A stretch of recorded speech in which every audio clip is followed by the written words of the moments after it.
France Maghreb 2. Bonjour à tous, bienvenue à tous, ravi de vous retrouver sur France Maghreb 2, c'est votre talk de fin d'après-midi, c'est le Grand Forum et ce jusque 18h30, ravi de vous retrouver avec entre 18h et 18h30 tout à l'heure.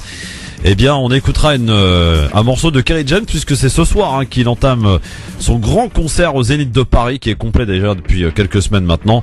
Et on écoutera, je vous proposerai d'écouter une version acoustique d'un titre qui s'appelle Constat amer qu'il avait chanté et interprété sur TV5 Monde à l'époque. C'est du grand Kerry donc ce soir à l'occasion de son concert au Zénith de Paris. Et puis on parlera de télé avec les programmes, bien sûr de sport avec Ralph Bécheny et donc Amar que nous retrouvons aussi après 18h pour l'éphéméride et les principaux événements de ce 30 novembre. Et j'en profite d'ailleurs pour un petit message personnel en ce 30 novembre, c'est un jour un peu particulier, c'est l'anniversaire de mon fils à qui donc je souhaite un bon anniversaire. Et plein de réussite pour lui, 14 ans déjà. Alors, aujourd'hui pour m'accompagner, c'est un duo inédit, je suis ravi de l'accueillir. Ça fait déjà plusieurs semaines, voire plusieurs mois que je lui demande, s'il te plaît, viens faire une émission avec nous. Besma Maghrebi, bonjour Besma. Bonjour Christophe. Alors d'habitude on vous appelle maître, mais aujourd'hui, on va laisser de côté la robe. Il n'y a pas de souci. Bon, ça marche. Maître Maghrebi que vous retrouvez d'ailleurs tous les samedis de 15h à 16h sur France Maghreb 2, accompagné de Hakim Ral. Comment ça va Hakim? Bonjour tout le monde, bon salut Besma, bienvenue, enchanté. Merci, Voilà. enchanté. Salut Christophe, bon anniversaire à ton fils et bonjour les auditeurs, salam alaikum tout le monde. Merci Besma Maghrebi donc qui nous rejoint dans cette équipe du Grand Forum. J'espère que tu vas t'y sentir bien. C'est la famille ici, tu vas voir, tranquille. Si j'en suis Ça se pas, il n'y a passe- pas de raison. Ça se passe très bien. Elle a un sourire qui décroche pas, c'est exceptionnel. Ah oui, non mais Ah, oui, bien sûr. Alors, quel sera ton programme, mon cher ami Hakim? Alors au niveau de mon avis tranché, c'est concernant rendre le droit de vote obligatoire. Oui. obligatoire le vote, Oui. rendra la vie politique plus démocratique. Voilà. Très bien. Idée. Et le coup de cœur? Le coup de cœur, c'est l'association Les Oranges de Nanterre qui organise demain une conférence débat avec 4 personnalités autour du sujet 2017. Faut-il voter? Très bien. Voilà. Donc tout Et est... on aura au téléphone le président de l'association pour nous parler un petit peu de cet événement qui Mohamed aura lieu Kaki. jeudi. Mohamed Kaki. tout est concentré donc autour du vote. Hakim de Bien la sûr, c'est Charia. l'actualité. Bien sûr. Bien sûr. Ma chère Besma, quel est ton programme à toi? Alors mon programme Christophe reste également dans l'actualité puisque mon avis tranché concerne la mise en place d'une loi pour le statut juridique du patient atteint de maladies rares. Ouais. Et mon coup de cœur sera le Téléthon puisqu'il commence ce week-end. Et effectivement, à partir de vendredi 36-37, on n'oublie pas. Exactement. Et puis d'ailleurs, j'en profite pour vous rappeler aussi que on entame aussi un week-end un peu particulier avec le Secours Islamique, un radioton. Cette fois-ci pour venir en aide aux enfants palestiniens. Ça démarre aussi vendredi sur notre antenne et ce jusque dimanche. Alors au programme, cher Besma, cher Hakim, chers amis auditeurs, dans l'actualité aussi, eh bien c'est le Conseil de sécurité de l'ONU qui se réunit une fois de plus en urgence aujourd'hui pour faire le point sur la situation à Alep-Est. Plus de 50 000 civils ont fui les quartiers rebelles de la ville syrienne face à l'avancée de l'armée libre syrienne et de ses appuis d'ailleurs. Nous parlons aussi du parti des Républicains qui change de visage après sa victoire à la primaire de la droite et du centre. François Fillon place ses pions et nomme des proches au poste clé. Accoyer est désormais secrétaire général de la formation. Les anciens adversaires de François Fillon ne sont pas oubliés. Peut-être un peu les jupéistes, mais nous verrons cela tout à l'heure. Et puis on va parler aussi de la gauche qui se prépare, vous le savez, à désigner son candidat pour la présidentielle. Date limite de dépôt des candidatures le 15 décembre. Mais la multiplicité des prétendants ne risque-t-elle pas de brouiller le jeu? C'est ce que nous nous poserons comme question autour au cours de cette émission, bien sûr. Allez, on y va et on commence évidemment avec ce zapping. Alors là, écoutez bien, il y a du très lourd aujourd'hui. Le zapping, les meilleurs moments qu'il ne fallait pas rater à la télé, à la radio, sur Internet, avec la grosse boulette commise à Tunis par le Premier ministre Manuel Valls. La boulette et les explications juste derrière. Je viens de vous le dire, de rencontrer le président de la République, PCE comme on dit ici, Beche Kaïd Essibi, et je verrai de nouveau dans un instant le Premier ministre, mon ami Youssef Chahed.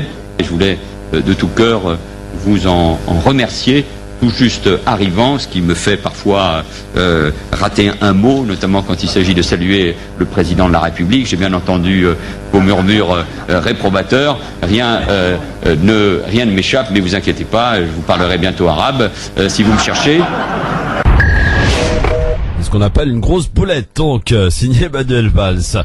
Pendant ce temps-là, il paraît que les enfants français sont absolument nuls en sciences et en mathématiques. Najat Vallaud-Belkacem a tenu à donner les responsabilités suite à ce niveau excessivement bas des élèves et des enfants français en sciences et en mathématiques. Oui, je pèse mes mots. C'est une génération sacrifiée parce que finalement, ces élèves de CM1 qui ont été évalués par Teams, ce sont des élèves qui ont commencé leur scolarité en CP en 2011. Donc concrètement, qui d'abord ont travaillé avec les programmes de 2008, qui étaient des programmes extrêmement faibles. Je vous renvoie au rapport de l'Inspection générale de l'éducation nationale sur ce sujet. Tous les enseignants vous disaient qu'ils étaient faibles, ces programmes, à la fois trop lourds et insuffisamment détaillés quand il s'agit de rentrer dans le dur des explications pour faire comprendre les élèves. Donc ce sont des élèves, pour revenir à la génération sacrifiée, qui ont travaillé avec les programmes de 2008, qui étaient très pauvres, et qui par ailleurs ont vécu leur scolarité à une époque où on supprimait les postes de professeurs, où on a supprimé la formation initiale des enseignants, où on a réduit à peau de chagrin la formation continue des enseignants. Ce que ces élèves ont connu, eux qui sont entrés en CP en 2011, ce sont 4 années qui ont été marquées par la pauvreté des programmes, la pauvreté de la formation des professeurs, la pauvreté de l'accompagnement. Et donc aujourd'hui, c'est à tout cela que nous avons voulu mettre fin avec de nouveaux programmes, bien mieux pensés, avec une formation initiale des enseignants, une formation continue qui est de retour, avec un accompagnement, avec un travail avec les chercheurs pour faire en sorte que les mathématiques et les sciences deviennent à nouveau une discipline, voilà, qui soit audible tout simplement des élèves. Vendredi, c'est le lancement du Téléthon, nouvelle édition pour cette année. Et 2 jours avant, Garou a tenu à faire un appel aux téléspectateurs hier soir sur France 5. Alors vous n'allez pas déconner cette année, ok? Parce que vous êtes au rendez-vous 36-37. Il y a beaucoup d'enfants qui ont besoin de vous, des familles qui ont besoin de sentir votre support. Et il y a beaucoup de bénévoles qui travaillent avec acharnement. Et je vous promets que l'argent que vous allez donner va être pour la bonne cause et que votre don va vous faire du bien à vous. Ça, c'est la partie égoïste de la chose. 36-37, donc à partir de vendredi pour ce Téléthon. Je vous rappelle également l'événement qu'organise France Maghreb 2 en partenariat avec le Secours Islamique pour aider les enfants palestiniens pour leur venir en aide. C'est notre radioton qu'on lance nous aussi vendredi, et ce pendant 3 jours. Allez, pour finir, vous savez aussi que ce week-end c'est Miss France, diffusé comme chaque année d'ailleurs, face au Téléthon sur TF1 samedi soir. Et voici ce à quoi s'est amusée Daphné Burki, la présentatrice de la nouvelle édition sur C8, faire passer le questionnaire de culture générale à ses chroniqueurs. Et voici ce que ça donne pour finir ce zapping. Émilie Bess. Oh là là. Après la saga d'Harry Potter, un nouveau film adapté d'un roman de J.K. Rowling est sorti au cinéma ce mois-ci. Comment s'appelle-t-il? Vous avez plusieurs réponses. La fille du train, l'homme mystérieux, l'enfant maudit, les animaux fantastiques. Ah, les animaux fantastiques. Oui, bonne réponse, c'est bon. Tu peux te présenter.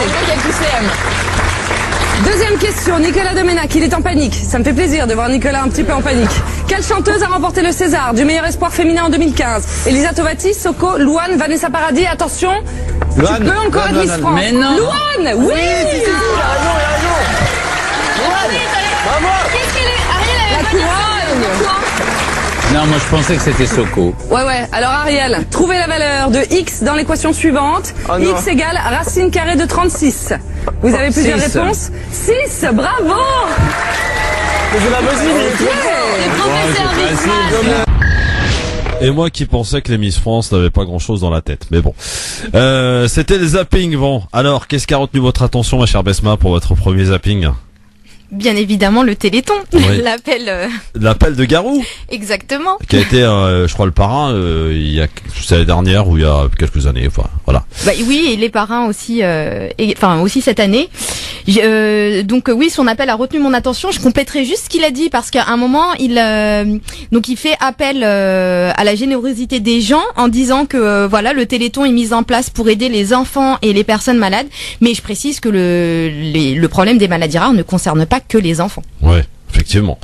Mon cher Hakim. Bah la grosse erreur, erreur professionnelle, la faute professionnelle grave qui mérite un avertissement ou un licenciement du Premier ministre. Oui, démission. Il n'est pas capable de démissionner parce qu'il veut trop avoir son jouet d'être à la présidence. Donc alors c'est Beji Kaïd Essebsi. Voilà. Si tu m'écoutes, c'est pas dur. Essebsi. Et il y a autre chose aussi que j'ai noté, c'est il dit parce que il a senti, enfin il le savait qu'il prononçait mal le nom parce qu'il n'a pas bien appris sa leçon et qu'on lui avait fait la remarque dans le public. Ils ont un peu rigolé quoi. Ils ont ri. Et puis il utilise une expression que j'ai pas aimée parce que voilà, il dit je vais parler je vais bientôt parler arabe si vous me cherchez. Bientôt en arabe si vous me cherchez. Ça veut dire quoi ça veut dire que c'est-à-dire il les menace pour leur dire je connais des gros mots, je vais vous dire des gros mots, c'est ça que je comprends en fait. Tu vois, alors qu'on lui demande de parler arabe pour pas parler arabe mais prononcer le nom du président de la Tunisie, il n'est pas capable. Par contre il dit attention, je vous menace de parler arabe, comme si que la parler arabe c'est une menace. Ça j'ai pas aimé. Ça c'est des relents racistes pour moi. Et même au-delà de prononcer correctement le nom du président, je dirais même qu'on lui demande tout simplement de respecter le président tunisien, parce que le fait de mal prononcer son nom, c'est un signe d'irrespect. Et s'agit-il peut-être d'une revanche, parce que vous vous souvenez peut-être que Essebsi avait confondu François Hollande avec François Mitterrand. Alors comme ils se sont vus les deux hommes là et que en ce moment il n'y a pas grand-chose qui les accorde, François Hollande a peut-être préconisé à Valls de dire bon bah essaye de me venger là. Non, je plaisante évidemment. Surtout que ce serait petit comme vengeance, parce que surtout que lorsqu'on a une envie de vengeance, on la fait soi-même. Oui, c'est ça. Mais bon, avec ces hommes politiques, ces hommes et ces femmes politiques, on n'est plus à l'abri de rien. Tiens, puisqu'on parle de la Tunisie, vous savez qu'il se passe des choses en ce moment. La Tunisie essaie de trouver de l'argent, bien sûr, pour refaire un petit peu son pays, le tourisme, etc. Là, sachez que le Qatar a été le plus gros donateur jusqu'à présent, avec plus d'1 milliard donc d'euros qui vont être donc donnés à la Tunisie. C'est ce qu'a annoncé ce matin le Qatar. Quand tu dis ça, Christophe, la Tunisie fait pas la mendicité, c'est des investissements extérieurs. Non, mais la Tunisie a besoin d'argent. Ça, comme tous les pays ont besoin d'argent, tout le monde a besoin d'argent. En ce moment surtout. Mais c'est-à-dire qu'ils cherchent d'investissement. Des investissements, exactement. Voilà. Et donc le Qatar a promis d'investir à hauteur de plus d'1 milliard d'euros. Donc c'est plutôt pas mal et une bonne nouvelle. Et il va falloir aussi que les auditeurs qui écoutent France Maghreb 2 continuent d'aller en Tunisie, parce que c'est un très beau pays à visiter, ne serait-ce que par solidarité, et en plus vous passerez un agréable moment, j'en suis sûr. Il faut que la Tunisie retrouve son statut qu'elle a toujours eu auparavant. Dans un instant, on est avec vous, chers amis auditeurs. Je vous rappelle également le numéro de téléphone 01 40 33 9000 pour nous joindre en direct sur France Maghreb 2. Puis j'en oubliais même notre invité tout à l'heure. On va parler un peu de la charte du halal qui a tendance un petit peu à faire grincer des dents. On en parlera avec la présidente de Assicom tout à l'heure sur France Maghreb 2. Elle sera notre invitée à 17h. Le grand forum, on est là, messieurs, dames. Merci d'être avec nous en ce mercredi après-midi, jour des enfants. Il paraît en tout cas. Et bien entendu, il fait très froid en ce moment en France. C'est très très compliqué, mais bon, c'est l'hiver en même temps. Un peu avant l'heure, mais c'est l'hiver. N'est-ce pas, Hakim? Pour un Algérien, c'est dur, non? Je suis autant français qu'algérien. Et c'est vrai qu'il y a un petit vent froid. Ouais. Et c'est un climat tempéré en Algérie. Ouais. On a toutes les saisons. Et d'ailleurs, tiens, ça me rappelle une anecdote. J'avais fait 400 km. J'avais eu droit au soleil. J'ai eu droit à la grêle. 400 km. 400 km. À cheval ou en voiture? Non, en voiture d'Alger jusqu'à Msila. Et on avait traversé, on était passé par Béjaïa. Donc j'ai eu droit au soleil. La montagne, la pluie, la neige et les portes du désert, c'est vraiment exceptionnel. Magnifique. Ah oui. Le désert. Si on faire au moins une fois dans sa vie. Si on reprend Yann Arthus Bertrand qui a fait, il est connu pour ses reportages. Il a fait l'Algérie vue du ciel. Ouais, il a dit l'Algérie c'est le plus beau pays que j'ai vu. Ah ouais, ça, tu pouvais pas t'empêcher ça. C'est Yann Arthus Bertrand, c'est pas moi. Tu m'aurais pas dit qu'il était algérien, je l'aurais dit. Non, c'est nationaliste toujours. Hein, jamais même arrêtez avec les critiques. C'est Bertrand qui dit ça. C'est pas une critique, sinon. Non, mais c'est Yann Arthus Bertrand. Exactement. Peut-être que Yann Arthus Bertrand est algérien, oui, peut-être. Ah, peut-être, va savoir. En tout cas, le grand forum avec vos appels au 01 40 33 9000. Vous avez su un peu ce qui s'est passé autour de la charte du halal. Apparemment, ça grince des dents là. Des associations qui s'en prennent un peu au CFCM. On en parlera tout à l'heure avec notre invitée, puisqu'elle va nous expliquer un petit peu de quoi il s'agit. Je suis curieux de savoir. Oui. Non, j'ai pas entendu parler. Enfin, je m'y connais un petit peu, mais. On va voir ça. Besma Maghrebi qui est avec nous, maître Besma Maghrebi qui est avec nous aujourd'hui et qui donc va commenter un petit peu l'actualité avec nous. Avant de passer à vos avis tranchés, avant aussi d'écouter nos auditeurs au 01 40 33 9000. Je voulais vous parler de Alep, de cette ville syrienne qui est assiégée, ville martyre, et ses quartiers à l'est, donc plus de 50 000 personnes ces 4 derniers jours, un chiffre donné ce matin par l'Observatoire syrien des droits de l'homme. Face à l'avancée donc de l'armée de Bachar el-Assad appuyée par la Russie. Ils disent en tout cas avoir repris 40% de ces quartiers. L'ONU condamne la descente aux enfers vécue par les civils, et d'heure en heure un scénario prend forme, celui de la chute des quartiers d'Alep qui étaient tenus depuis 2012 et occupés par alors ce que certains appellent des terroristes, parce que c'est assez compliqué en fait de mettre des mots sur ces gens qui effectivement prennent d'assaut ces villes en Syrie. Surtout que terroriste, ça veut rien dire en vrai. Oui, enfin des groupes un petit peu extrémistes quand même.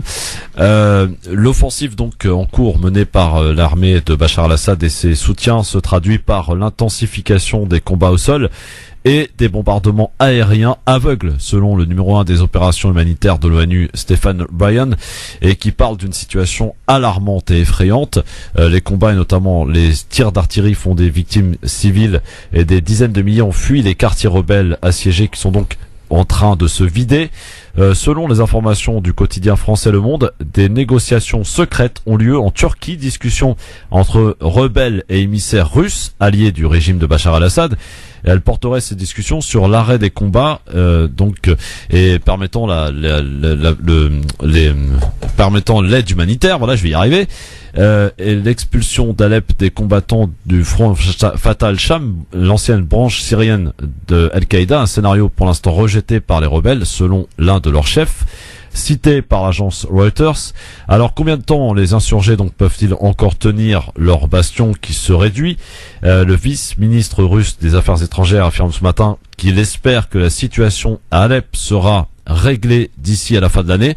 Et j'ajoute que, à la demande de la France, aujourd'hui le Conseil de sécurité des Nations Unies se réunira. Ce matin à Paris, Jean-Marc Ayrault, le chef de la diplomatie française, a reçu le président conseil local d'Alep. Sachez par ailleurs que l'armée de l'air israélienne a effectué ce matin 2 frappes aériennes près de Damas sans faire de victimes. C'est ce qu'on apprend. Alors sur la situation et sur ses conséquences dramatiques de Alep, Besma, ton avis, ton regard un petit peu sur cette situation dramatique que vivent évidemment les Syriens? Bien évidemment, au regard de la situation, on peut qu'être peiné de ce qui se passe et je dirais même être au-delà d'être peiné, être choqué et même être en colère. Parce que c'est juste inadmissible ce qu'il se passe. Donc j'entends bien là que la France a demandé à ce que le Conseil de sécurité soit réuni en urgence. Voilà, ce qui soit réuni en urgence. Maintenant, moi, ce qui me gêne un petit peu, c'est que on a quand même une organisation qui a été mise en place au niveau, je dirais mondial, qui a pour but quand même de réunir tous les pays de la Terre et qui a pour fonction quand même principale. Enfin, sa finalité, c'est la paix, c'est le maintien de la paix, et je ne comprends pas pourquoi on attend qu'il y ait la guerre, on attend qu'il y ait autant de personnes qui meurent pour que l'ONU se décide à intervenir, alors qu'en réalité, en plus du pouvoir coercitif, elle a quand même un pouvoir pour intervenir en amont et faire en sorte de préserver la paix et de pas avoir à laisser elle a la possibilité d'éviter que des situations comme celle-là arrivent. Donc à t'écouter, qui ne dit mot consent. C'est-à-dire en laissant faire les choses, on les approuve. En quelque sorte, tu dis, c'est ça. En quelque sorte, moi, ce que je dis, c'est que ou bien ils sont résignés face à la force militaire de la Russie, qui se solidarise avec le président, le chef du gouvernement Bachar el-Assad, enfin de ce qui reste, qui se solidarise avec lui contre, et en se solidarisant avec lui, donc le Poutine, la Russie, elle est automatiquement contre les discours que tenait le gouvernement français, donc le fameux Fabius qui disait le Nosra fait du bon travail. Donc la position de la France était ça, la position d'Hillary Clinton sous Obama enfin toujours Obama. Très Quoi que ça, interventionniste. Donc ils étaient là, il faut destituer le dictateur, le méchant Bachar el-Assad. En attendant, les gens ils meurent sur place parce que tous les conflits là, le conflit il n'a pas lieu ni en Amérique, ni en France, ni en Russie. Enfin, il est plutôt proche de la Russie. Il est plus proche de la Russie que proche de la France ou des États-Unis. Donc finalement, aujourd'hui, c'est pas que l'ONU, quand tu dis ça, qui ne dit mot consent, c'est ce qu'on peut comprendre. Mais moi, la nuance, ça serait de dire que les Russes ils sont trop forts, ils peuvent pas être devant eux. Maintenant, j'avais dit à l'antenne, et Christophe avait ri de ça, j'avais dit la guerre ça doit être interdit par la loi. Il avait rigolé. mais c'est peut-être Pourquoi facile. j'avais rigolé? Tu m'avais dit ouais mais tu rêves mon ami. Bah oui. Oui, mais aujourd'hui le marchand d'armes, je te rappelle que ça rapporte énormément d'argent à travers le monde, que des pays oui, mais ça c'est vendent pas des armes et d'autres achètent. Oui, mais là ce que tu es en train de dire c'est pas le discours des peuples. Les peuples ils sont pour la par exemple quand tu nous interroges nous sur la souffrance des gens à Alep. On se solidarise automatiquement avec les gens avec les hommes, les femmes, les vieux, les jeunes, les enfants, tout le monde, en tant que peuple. Mais là, ce que tu es en train de dire, et en tant que peuple, moi je dis que la guerre devrait être interdite parce qu'elle sert l'intérêt des plus forts, voilà. Et bien sûr qu'il faut défendre de cette idée d'interdire la guerre, d'accord, parce que elle ne va que dans l'intérêt de ceux qui décident à la place du peuple. Et là, l'exemple, il est très concret. Alors moi, j'entends très bien ce que tu dis. Voilà. Mais alors, si je vais au bout de ton raisonnement, l'Organisation des Nations Unies n'a plus lieu d'être. L'Organisation des Nations Unies, tu l'as dit toi-même. Comment ça se fait qu'on en est arrivé là? Ils n'ont pas intervenu. Ils savaient où est-ce qu'on en est arrivé parce que les gars, c'est pas des petits cerveaux. Moi, ce que je dis, c'est que l'Organisation des Nations Unies, surtout par le biais du Conseil de sécurité, a deux pouvoirs. Le premier pouvoir est de maintenir la paix en prévenant les conflits, en tentant de prévenir les conflits. Mais des fois, on fait la guerre pour avoir la paix. Ça, c'est souvent dit. Et elle a aussi le pouvoir d'intervenir pour faire stopper les conflits. Et moi, ce que je ne comprends pas, c'est comment une organisation qui est censée être puissante, mondiale, voilà, qui réunit tous les États de la Terre, on peut le dire. Oui, mais mais attends, tous les États de la Terre n'ont pas la même valeur de la part. Tous les États de la Terre, c'est ça qui est un petit peu utopique. Parce qu'il y a le Conseil de sécurité, il y a ceux qui ont le droit de veto, il y a ceux qui observent, il y a ceux qui n'ont pas de mot à dire. Oui, mais et ça change toute la donne. C'est ce que je dis. C'est pas tous les États de la Terre. C'est qu'on s'interroge. C'est les décideurs. Ça n'a rien à voir. Les décideurs. Il y a 139 pays ou 193 pays dans le monde. Je sais pas, il y en a combien qui sont inscrits à l'ONU. Ils n'ont pas tous la même valeur de parole. Absolument pas. Bien sûr. Voilà. Donc attention, faut pas qu'il. Il faut désigner les fondateurs qui ont un droit de veto. Et il faut désigner. Ils ont pas tous. Il faut désigner les acteurs principaux. Mais ce que je dis, c'est que au jour d'aujourd'hui, au regard du conflit actuel, on peut s'interroger sur la crédibilité de l'Organisation des Nations Unies. D'un premier regard, oui. En fait, comme ça, en regardant. Parce qu'aujourd'hui, on nous dit que le Conseil de sécurité a été saisi en urgence. Mais c'est les Russes. Il a été saisi en urgence, mais et après et après, on voit que. Et après, qu'est-ce que ça va aboutir à quoi? On est simplement dans ce qui reste et ce qu'il y a de la guerre froide. Le bloc, les Russes d'un côté, les Américains. C'est juste pour c'est pas du vent. Non, c'est mieux que rien. On dit pas que c'est du vent. Mais là, en regardant la situation, comme tu l'as très bien dit. Oui, mais mieux du vent ou mieux que rien lorsqu'on a des morts. Dans ce cas-là, je préfère qu'on arrête l'hypocrisie et qu'on ait rien.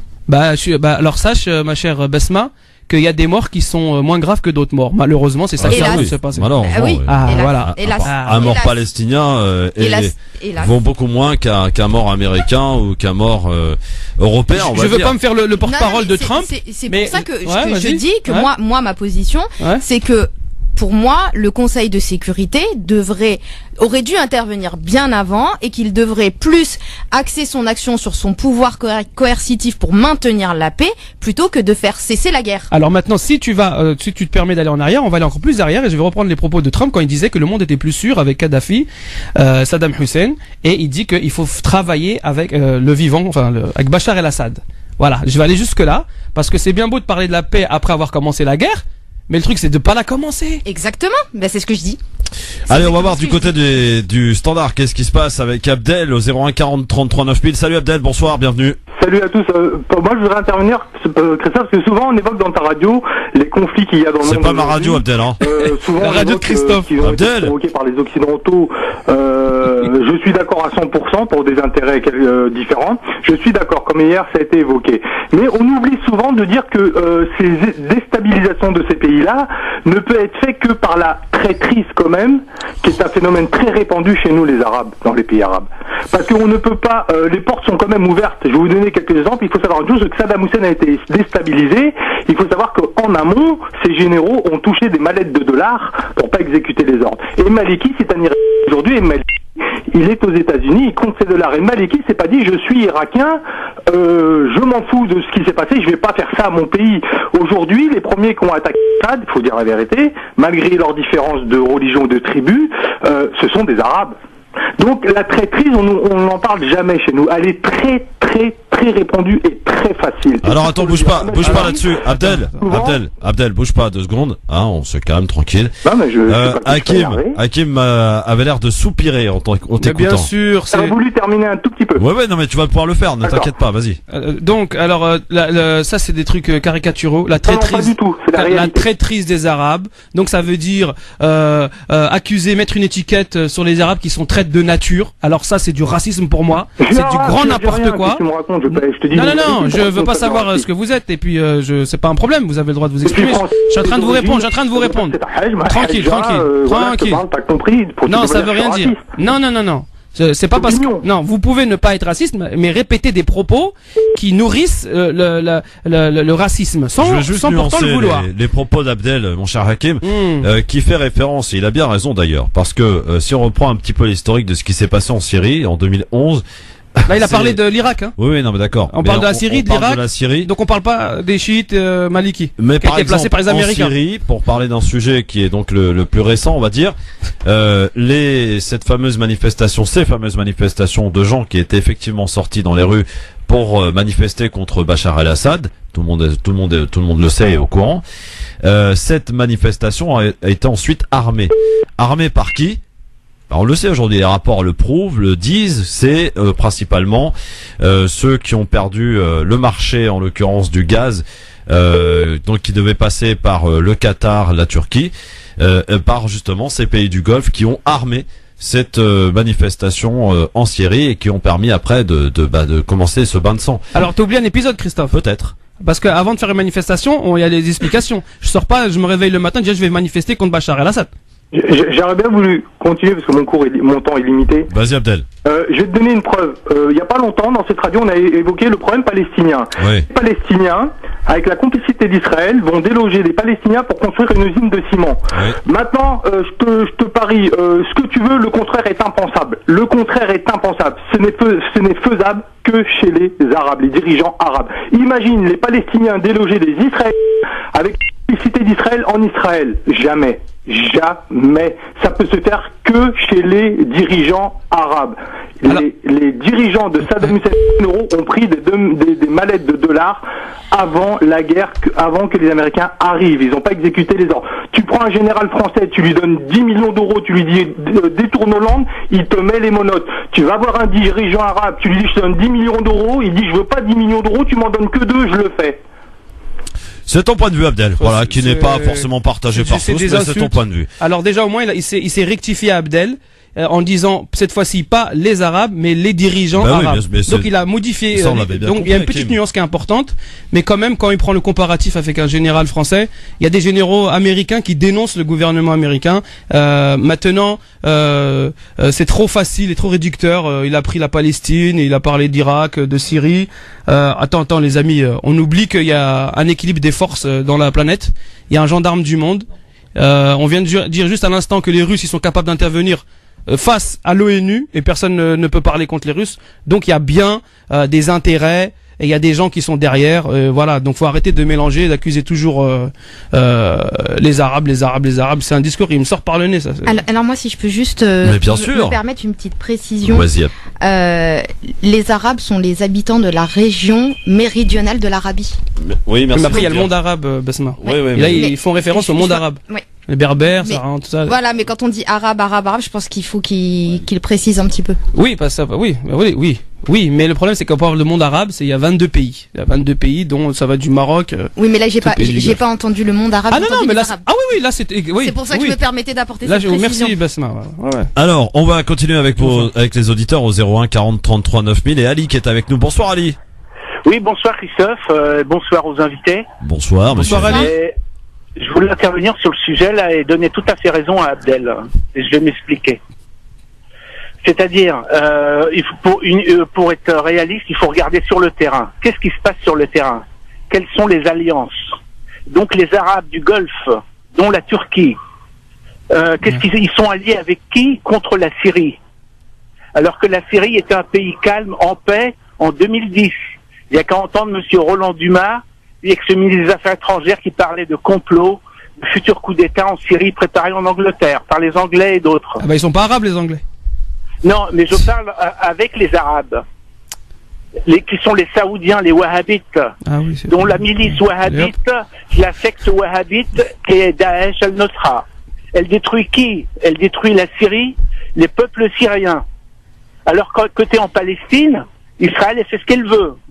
Alors s'ils étaient vraiment pas traîtres, ces Saoudiens, Qataris, Erdogan, Turquie, ils iraient aider les Palestiniens. Non, ils sont alliés avec les États-Unis, les dirigeants français, anglais, israéliens, pour attaquer la Syrie. C'est ça la traîtrise que Abdel parle. Elle est réelle, la traîtrise. Il faut voir les alliances sur le terrain pour comprendre. Et le fait est là. On peut pas le nier. Il y a des traîtres parmi les Arabes, ce sont les dirigeants. Oui, mais ils se sont alliés aux Américains, aux Anglais, aux Israéliens, certains pays européens, pour attaquer un pays voisin, leur propre voisin.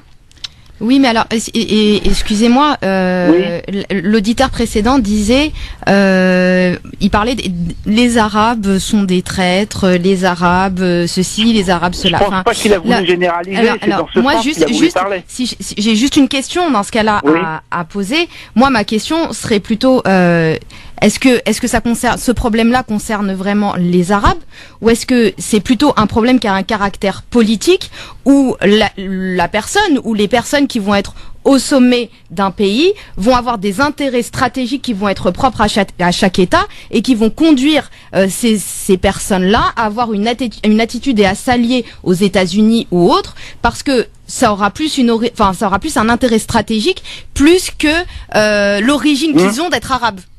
Vous voyez ce que je veux dire? Je comprends. Parce que moi, de ce que je comprends, de ce que j'ai compris par rapport aux propos qui ont été tenus par l'auditeur précédent, c'est que le fait d'être arabe ferait presque que ce serait peut-être même de l'essence même de l'arabe tu caricatures Basma un petit peu là. Moi c'est un peu ce que j'ai compris tout à l'heure. Là tu caricatures. Donc c'est pour ça que je rectifie en disant que c'est pas, selon moi, ce ne sont pas les dirigeants arabes qui sont traîtres, ce sont les dirigeants d'État qui ont une stratégie politique qui vise à défendre leur intérêt ou l'intérêt de leur État, et si pour cela ils doivent s'allier aux États-Unis ou autres pour défendre l'intérêt qu'ils ont en tête, je dis pas que cet intérêt est valable ou non, hein. Je dis juste que c'est plus cet intérêt stratégique qu'il faudrait mettre en avant plus que leur origine arabe.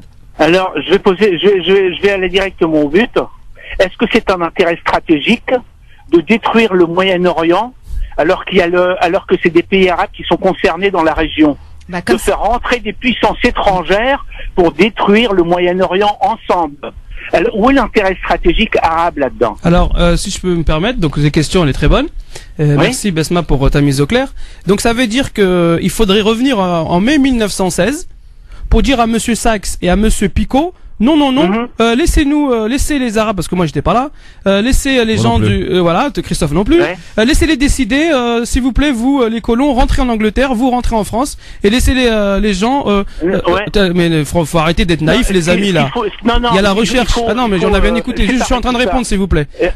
Parce que vous avez dit, faut être sur le terrain. Alors moi, j'ai des amis, j'ai un ami là à Gaza, j'ai un ami palestinien qui est commerçant, qui est à Gaza, qui bougera jamais de Gaza, et il m'explique bien ce qui se passe sur le terrain. J'ai un ami qui avait une maison, propriétaire d'une maison, c'est un Français qui avait acheté une maison à Alep, en Syrie, et il m'expliquait bien ce qui se passait. Alors, si c'est pour dire répéter simplement ce que l'on voit comme ça, pour moi c'est de l'illusion. Hein, c'est comme la magie, les préstidigitateurs. Et dire oui, c'est les caricatures, c'est les Arabes, ils sont mis d'accord pour pas se mettre d'accord entre eux. Tout ça, c'est une faiblesse de l'esprit. C'est un manque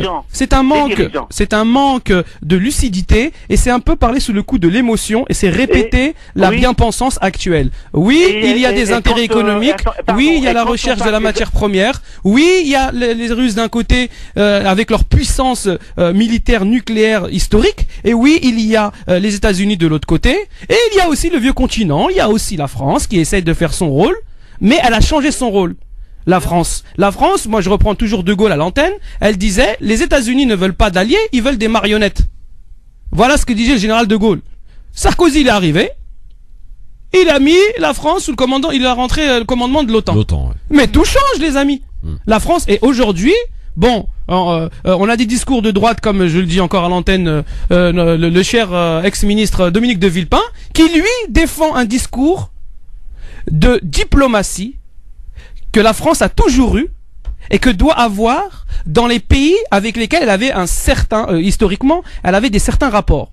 Et il privilégiait la paix, privilégiait la négociation au lieu de se mettre à plat ventre et de suivre les Américains, ce qu'ils disent les Américains, c'est comme ça, être sa marionnette, comme il dit De Gaulle, ou bien suivre le plus fort de l'autre côté, les Russes, soi-disant par intelligence, ceux qui dit Fillon, donc qui est peut-être le prochain président de la République française, il dit faut suivre comment ça s'appelle la politique des Russes. Ouais. Et bien où la politique française en fait? Question que j'ai à te poser moi, Hakim, oui. que je pose aussi à tous les auditeurs et à Besma. Est-ce que aujourd'hui, le fait de dire que certains dirigeants arabes des pays du Golfe en particulier jouent un jeu trouble, alors ils jouent, oui alors, ou non? Alors les dirigeants arabes, ils ont suffisamment de production, suffisamment de ministres pour savoir, c'est pas moi ni nous qui allons non mais ils jouent un jeu trouble ou pas? Alors c'est comme le Qatar, l'Arabie Saoudite par exemple, au Yémen, ils commettent un massacre. Attends.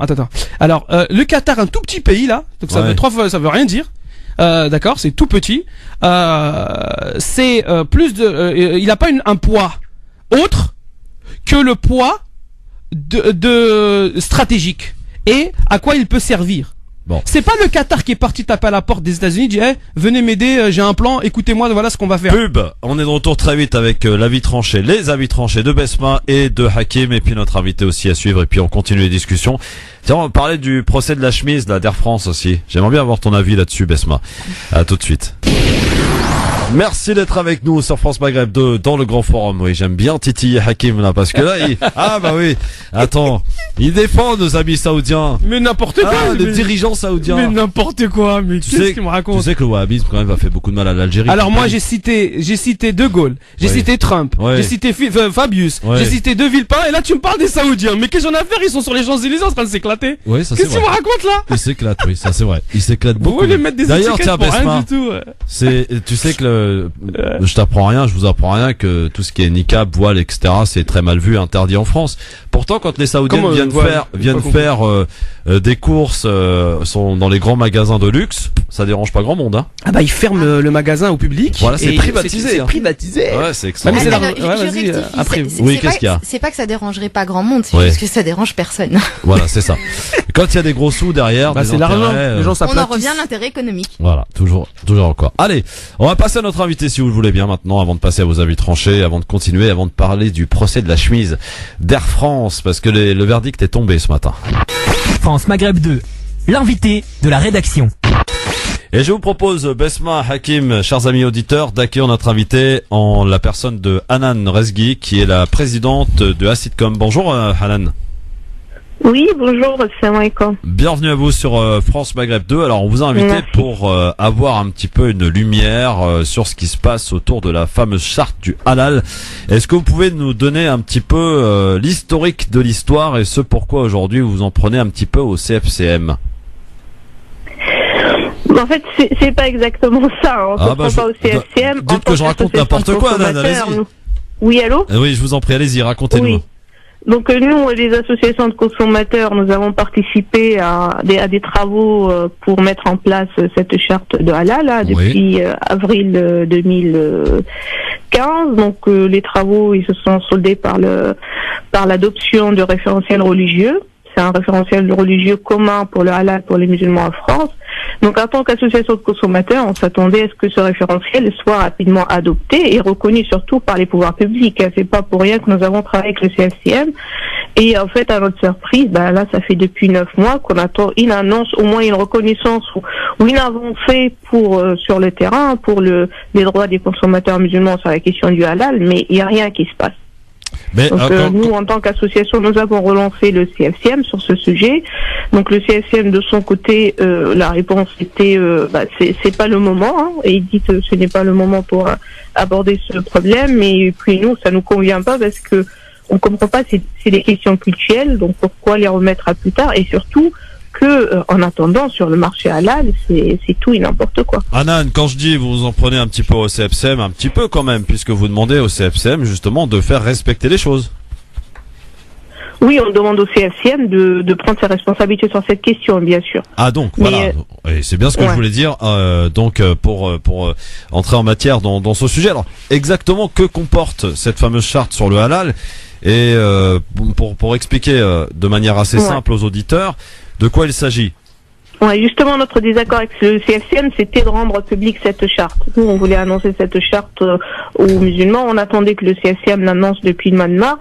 Aujourd'hui, c'est pas que nous l'annonçons, mais nous la mettons à disposition des musulmans pour qu'ils puissent la consulter et qu'ils la valident par eux-mêmes.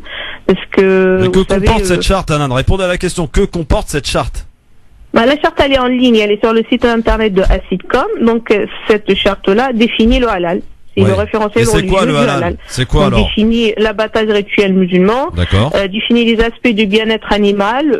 Elle parle de l'élevage, du transport, et puis tout ce qui concerne les procédés, les produits qui sont illicites, qui doivent pas intervenir, et puis les conditions du contrôle de la production du halal aussi. Et qu'est-ce qui pose problème selon vous à faire appliquer cette fameuse charte? Cette charte-là, il vient pour organiser le marché halal, qui est en désordre total. Aujourd'hui, ce qui dérange le ministère de l'Agriculture, c'est que le ministère de l'Agriculture, pour lui, le halal, c'est bon, c'est organisé, tel qu'il est aujourd'hui, c'est l'idéal. Il faudrait garder les choses telles qu'elles sont aujourd'hui. Et vous dites il faut justement mettre un petit peu d'ordre dans ce fameux halal. On rappelle quand même que le marché est assez impressionnant. Un petit peu d'ordre, il faut tout réformer. Tout réformer. Le halal, il faut tout réformer. Il faut faire respecter. Aujourd'hui, quand vous prenez le marché halal, 80% du marché n'est pas certifié. Donc tout le monde vend du halal, donc peut mettre étiquette halal dessus sans certifier. C'est du business quoi en fait, c'est ça que vous voulez nous dire. Selon le code... Pardon ? C'est du business quoi aujourd'hui, c'est ça ? Oui, c'est du business, mais surtout que les consommateurs ne sont pas du tout respectés dans le sens n'importe qui peut vendre halal sans devoir prouver que c'est halal. Ce qui n'est pas normal. Vous ne pouvez pas vendre bio sans devoir prouver que c'est bio. Ouais. Aujourd'hui, c'est donc ce marché qui représente une manne financière très importante aujourd'hui en France. Je n'apprends rien à personne. Ce qui permet un peu différentes dérives.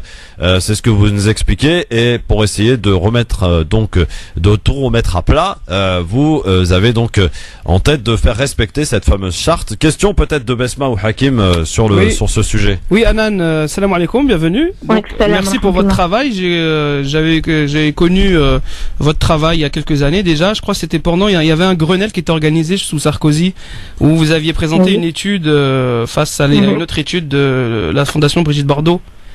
Oui. On a présenté un rapport sur le bien-être animal, l'abattage rituel et le bien-être animal. Voilà, et d'après mes souvenirs, c'était que la viande abattue selon le rite, un rite spécifique, c'est-à-dire un rituel religieux, donnait une viande qui avait des qualités gustatives et sanitaires supérieures. C'était ça ?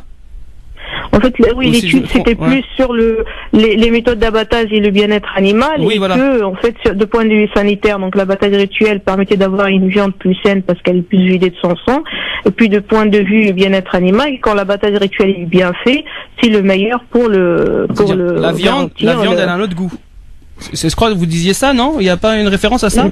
Non, pas du tout. Non. Mais alors, le consommateur, il peut le constater par lui-même, de toute façon. D'accord. C'est une personne qui peut se permettre de manger des produits qui sont pas halal, il compare avec le halal. D'ailleurs, vous voyez, dans les boucheries halal, il y a beaucoup de non-musulmans qui vont faire leurs courses. Ah oui, parce que c'est moins cher, c'est normal. Alors, La question que j'ai, et je sais que le travail de sensibilisation est très important, la question que j'ai, c'est que tout à l'heure vous avez fait référence à une phrase que disait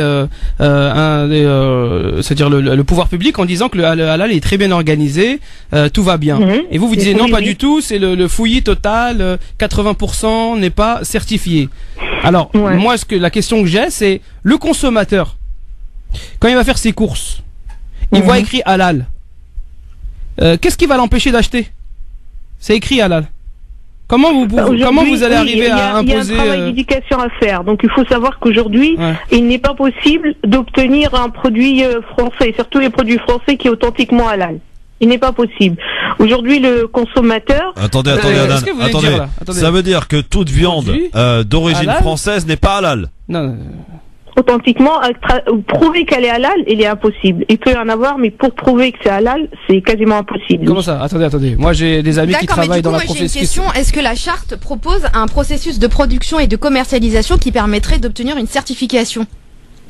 La charte exige la certification. C'est la première partie de la charte, parce qu'il y a une deuxième partie qui sera mise en place. La charte exige la certification du produit par des organismes musulmans reconnus. Oui, mais alors exiger la certification, d'accord, mais est-ce qu'elle envisage le processus qui sera mis en place pour la production et la commercialisation? C'est la deuxième partie qui n'est pas encore élaborée. Et justement, nous avons lancé cette pétition pour accélérer, pour qu'on puisse commencer la deuxième partie, et surtout pour faire opposition aux pressions de l'État qui veut nous empêcher de faire ce travail. Oui, et je pense que c'est surtout cette deuxième partie qui sera importante pour pouvoir la première aussi. Vous savez pourquoi on a lancé la pétition? Parce qu'aujourd'hui, cette charte halal qui est signée par le CFCM, les 3 mosquées, par les 2 associations de consommateurs, par 6 organismes de certification et par plusieurs organisations musulmanes, dont le Conseil des imams de l'Isère. Donc cette charte-là, quand elle était présente au pouvoir public, la réaction c'était quoi? Ok, c'est un référentiel parmi d'autres. Parce que ce qu'ils veulent, les pouvoirs publics, c'est que les musulmans, ils n'ont pas une charte commune. Il y a plusieurs chartes parmi lesquelles ils vont choisir. Et en fait, ça leur permet de maintenir le prétexte. On ne peut pas protéger les consommateurs musulmans. Oui, mais ce qui est aussi indispensable au niveau européen et donc forcément au niveau français, c'est d'avoir un système qui sera mis en place qui va permettre une bonne traçabilité comme c'est prévu par les règlements européens. Oui, mais faut déjà mettre en place la procédure de traçabilité. C'est-à-dire que mais en fait, vous dites ça parce que pour vous, mais dans la charte, vous pensez que c'est acquis, la deuxième étape. Parce que vous pensez que c'est acquis, la définition du halal. Vous imaginez que c'est quelque chose d'acquis. Alors, vous voyez ce que je veux dire? Le but de la charte, c'est de définir le halal. Mais au niveau institutionnel, au niveau juridique, au niveau industriel, cette définition, c'est pas un acquis encore aujourd'hui. Oui. C'est pour ça qu'il a fallu mettre ce document et l'adopter par tout le monde et leur dire c'est ça le halal pour nous. Ensuite, il faudrait mettre en place le procédure, comme vous dites, de contrôle pour suivre la production du halal, de l'élevage jusqu'à la commercialisation, et tout doit être contrôlé et certifié. Alors, l'autre question qui m'arrive toujours en tête, c'est vous, en tant qu'association de défense des consommateurs, au même titre que d'autres associations plus grandes, donc de consommateurs françaises qui sont connues, vous n'êtes pas capable encore, vous n'avez pas suffisamment de poids pour faire peser vos propos et donner une définition du halal au pouvoir public? Écoutez, nous, avec les pouvoirs publics, on a 2 procès actuellement. Ah bah tiens. Ouais, donc c'est bien barré pour le dialogue. Donc le premier procès, on a eu un premier retour de mémoire. La défense, c'est vraiment vide. Ça n'a rien à voir avec par rapport au discours politique. Au discours politique, vous allez trouver les pouvoirs publics, ils veulent que les musulmans acceptent l'étourdissement. Donc tout le discours qu'on connaît, mais quand devient juridique, ça devient sérieux, ils n'ont plus rien à dire. Oui, donc notre association travaille sur ça. Ce qui manque aujourd'hui pour nous en tant qu'association de consommateurs, on a beaucoup développé, on a travaillé sur les aspects études scientifiques, on a la question du halal, on l'a étudié, alhamdoulilah, et aujourd'hui on a énormément de données. Donc il y a ce côté-là, il y a l'aspect juridique aussi, on l'a développé. Aujourd'hui, on peut porter plainte sur des acteurs du marché. On a ce qu'il faut, mais on prend les choses. Vous portez plainte sur quel fondement? Vous portez plainte sur quel fondement? Sur des fondements, sur les droits, les libertés religieuses et sur les aspects de code de la consommation. On a ces 2 choses-là. Aujourd'hui aussi avec cette charte-là, cette charte de halal, ça nous permet d'aller encore plus loin. Mais alors attendez, moi je voudrais bien comprendre une chose, Alan, et merci d'abord de répondre à nos questions, histoire de qu'on puisse comprendre un peu ce qui se passe, parce qu'on a l'air un petit peu d'ignorer tous ces transactions ou ces dialogues qui s'opèrent autour du dialogue, qui, on le rappelle, est quand même un énorme business en France. Aujourd'hui, vous nous dites en direct à l'antenne sur France Maghreb 2 que 80% du halal n'est pas forcément certifié, et que en plus de tout ce qui est produit, donc de viande par conséquent française, n'est pour vous pas certifié halal. Vous imaginez ce que ça peut, ça, je suis pas d'accord avec ça. Ce que ça peut donner dans la tête d'un auditeur qui nous écoute, qui va chez son boucher, chez qui le boucher lui dit, attendez, le boucher lui dit, ma viande moi est française et elle est certifiée halal. Et vous à l'antenne vous dites pas forcément. Mais elle est certifiée par qui? Alors, non, mais moi, il faut le prouver. Quand je dis j'ai certifié, il faut le prouver. Les bouchers, c'est leur viande. Oui, mais alors justement, excusez-moi de rebondir, c'est que j'en reviens encore à la même question. C'est que je m'interroge, hein, c'est juste une question, hein, ça, c'est pas du tout un jugement de valeur. C'est que comment est-ce qu'on peut définir le halal et expliquer ce qu'est le halal pour obtenir la certification, sans établir et définir quel est le processus de production et de commercialisation du halal. Comment on sait que c'est du halal si vous définissez pas le processus de production? Il est défini le processus de production. Elle dit que nous consommateurs musulmans, on sait c'est quoi le halal, mais c'est le pouvoir public qui. Mais quand je dis processus de production, je dis pas uniquement le rite, c'est-à-dire qu'il faut pas étourdir l'animal, faut pas lui faire mal. Je dis pas ça. Je dis vraiment c'est-à-dire de l'élevage jusqu'à la mise sur les rayons. Oui, c'est tout ça, c'est toute la traçabilité. Elle a sa définition. C'est juste que, mais c'est vrai qu'ils sont. Tout à l'heure, elle nous disait. Ouais, oui. Allez-y, Anna, allez-y. Il s'agit d'un référentiel religieux pour mettre les bases à partir des textes religieux de ce qui est halal, ce qui est pas halal. Mais ça existe déjà. Ça existe, ça. Oui, mais ça existe dans les textes, mais ça, ce n'est pas accessible pour un industriel. Ce n'est pas, demain, moi, si je vais porter plainte par rapport à une question de halal, je vais pas amener le Coran au juge. Donc, on se réfère aux institutions musulmanes d'ici. C'est pour ça que tout à l'heure, je vous disais. C'est pour ça qu'on a travaillé sur ces référentiels sous l'égide de CSCM. Mais c'est pour ça que tout à l'heure, je vous posais la question, quel est le fondement juridique sur lequel vous vous basez lorsque vous déposez plainte? Parce que si vous avez un processus de production et de commercialisation qui est pas défini, vous vous basez sur quoi pour dire que la certification n'a pas été donnée de façon correcte ou qu'elle a été donnée de façon illégitime? Ce n'est pas ça que j'ai dit. Moi, j'ai dit que le produit n'est pas certifié. Il n'est pas certifié tout court. C'est deux choses différentes, Basma. Si je peux me permettre, Christophe. Je dis le produit n'est pas certifié. Donc quand le produit n'est pas certifié, celui qui dit que c'est halal, prétend que c'est halal et doit au moins fournir une certification. Elle vaut ce qu'elle vaut, mais c'est le minimum. De ce que aujourd'hui, on n'a même pas ce minimum. D'accord. De ce que je sais, Madame Hanan. Alors, parce que je connais Madame un petit Rezgui, qui est la présidente Madame de la Rezgui, Sitcom. je connais un petit peu le domaine, enfin un tout petit peu pour m'être intéressé là-dessus il y a quelques années. C'est que quasiment dans le Codex Alimentarius, c'est-à-dire la Bible mondiale qui légifère sur l'agroalimentaire, quand on regarde halal, et c'est défini comme suit dans ce guide de la production d'alimentation, c'est alimentation qui répond à la loi islamique. Ça reste comme ça. Maintenant, ce qui est pour nos auditeurs, pour que je donne un petit peu de clarté, si je peux me permettre, c'est que la loi islamique, elle est définie différemment chez les musulmans eux-mêmes. Jusqu'ici, on est d'accord. Il y en a qui disent on accepte l'étourdissement, il y en a qui disent on n'accepte pas l'étourdissement, il y en a qui disent que on n'est pas obligé de faire ça à la main, ça peut être appuyé sur un bouton. Et la scie, elle va être automatique, elle va passer en disant la formule au nom de Dieu, et la scie, elle va trancher les gorges des poulets, des volailles par exemple. Ça c'est pour ce qui se passe dans la volaille. Ouais. Il y en a d'autres qui vont dire non, ça doit se faire à la main. Bref, en tous les cas, le halal il existe en France. Les abattoirs, moi j'ai parlé de l'œil du commerçant. Il y a 250 abattoirs en France. Quasiment, la grande majorité fait du halal parce que c'est une manne financière incroyable, comme il le disait Christophe. Donc c'est plusieurs milliards d'euros avec un taux de croissance à 2 chiffres. 5 milliards. Plus, ça c'est des chiffres qui datent de 2004-2003. Aujourd'hui, ça doit être beaucoup plus puisque le taux de croissance de 2004 c'était 10% à 2 chiffres. Donc aujourd'hui c'est encore plus.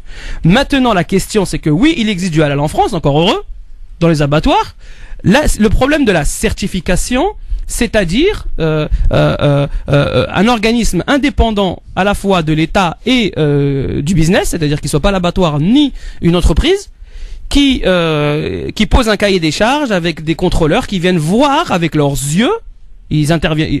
Si ça a été respecté la charte, voilà, absolument. Ça existe. Donc on peut citer Shahada, on peut citer AVS, c'est très connu, et Halal Verif, on peut citer MC, je crois Muslim Conseil International. Il y en a beaucoup des certificateurs. En France, oui, il y a du halal, encore heureux. Maintenant, c'est vrai. Oui, mais Anna te dit qu'il y a 80% qui est pas halal. Non, mais après, non, c'est pas ça. Non, elle dit pas ça, qui n'est pas certifié. Oui. Or, les amis, on va essayer de se calmer.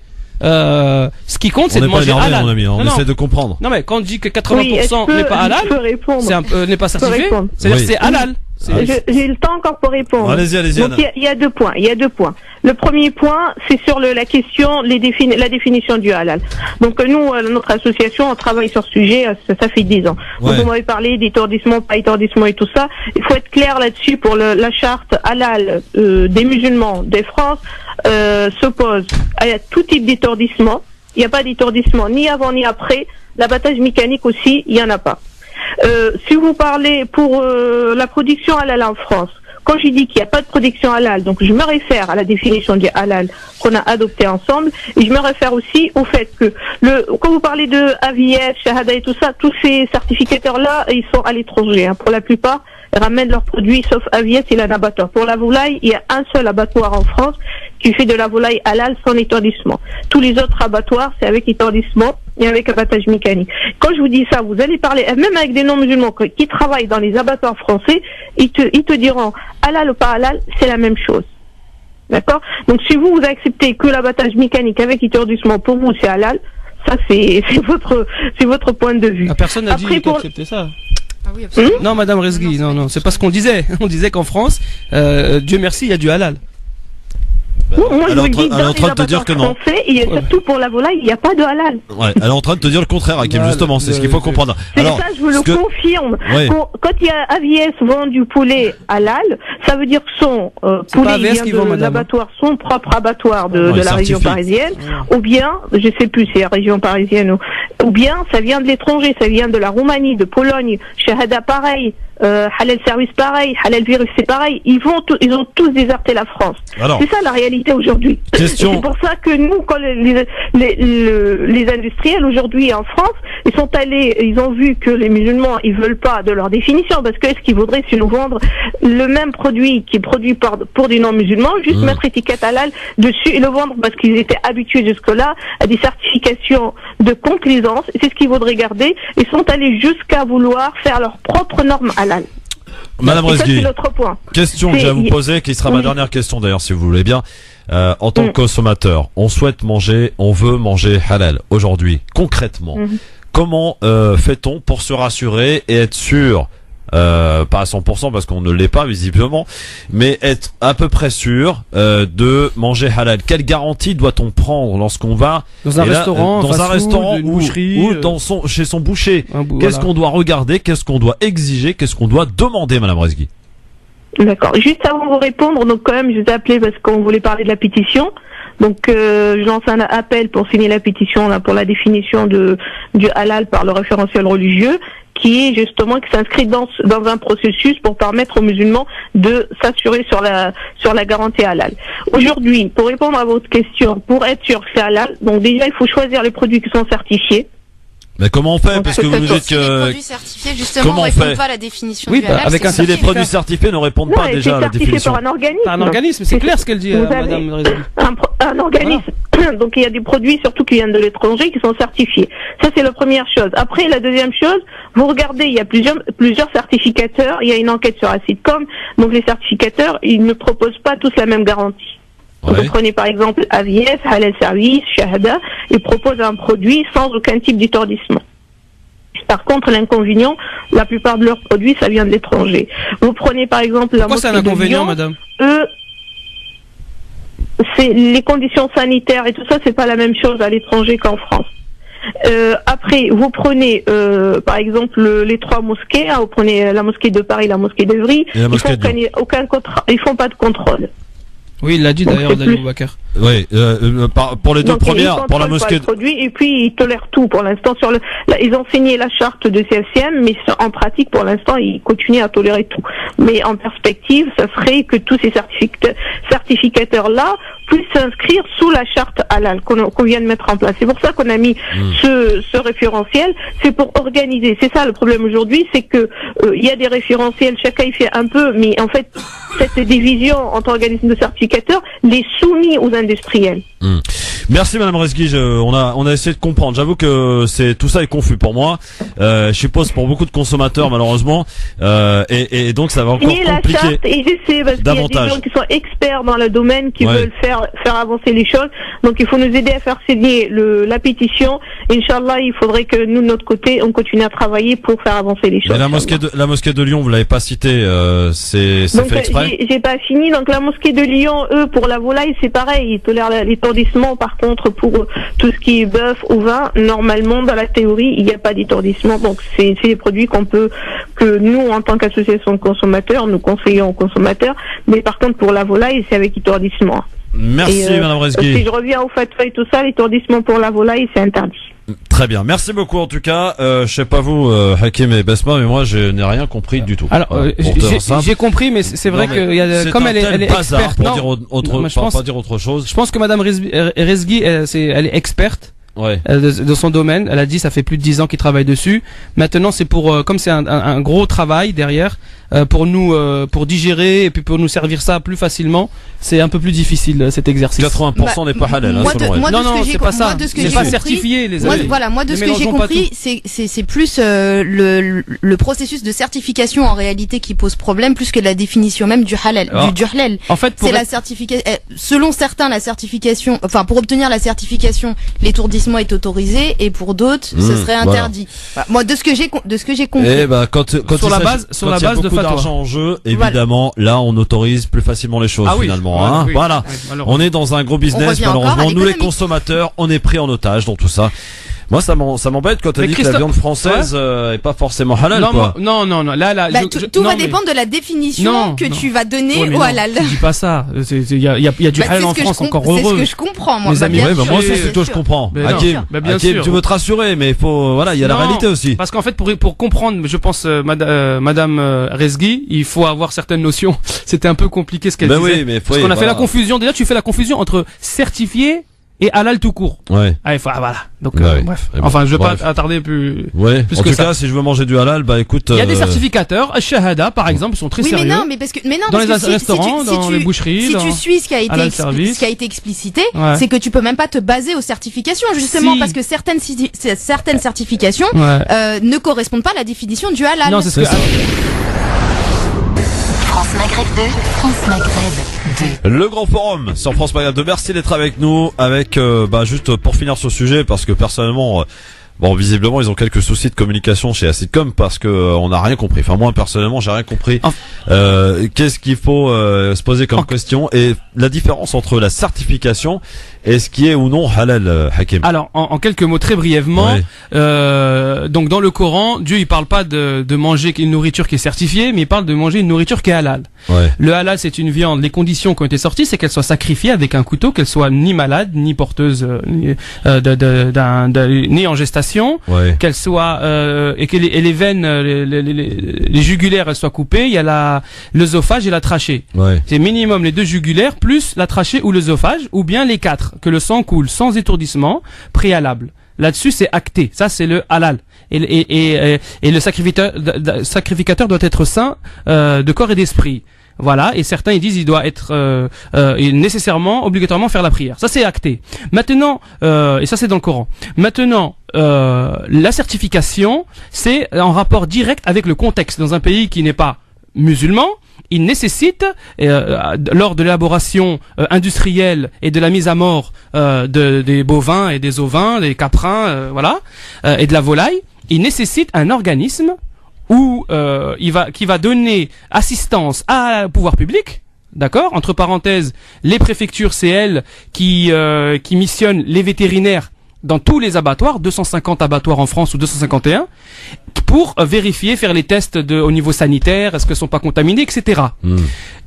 Parenthèse fermée, ce pouvoir public, donc, pour la protection et des droits des consommateurs, et c'est ça la grande question, ce pouvoir public, c'est à lui d'imposer aux abattoirs le cahier des charges, donc le process. Et c'est à ce moment-là qu'il y a nécessité d'un certificateur qui vient vérifier avec ses yeux que ça a bien été fait.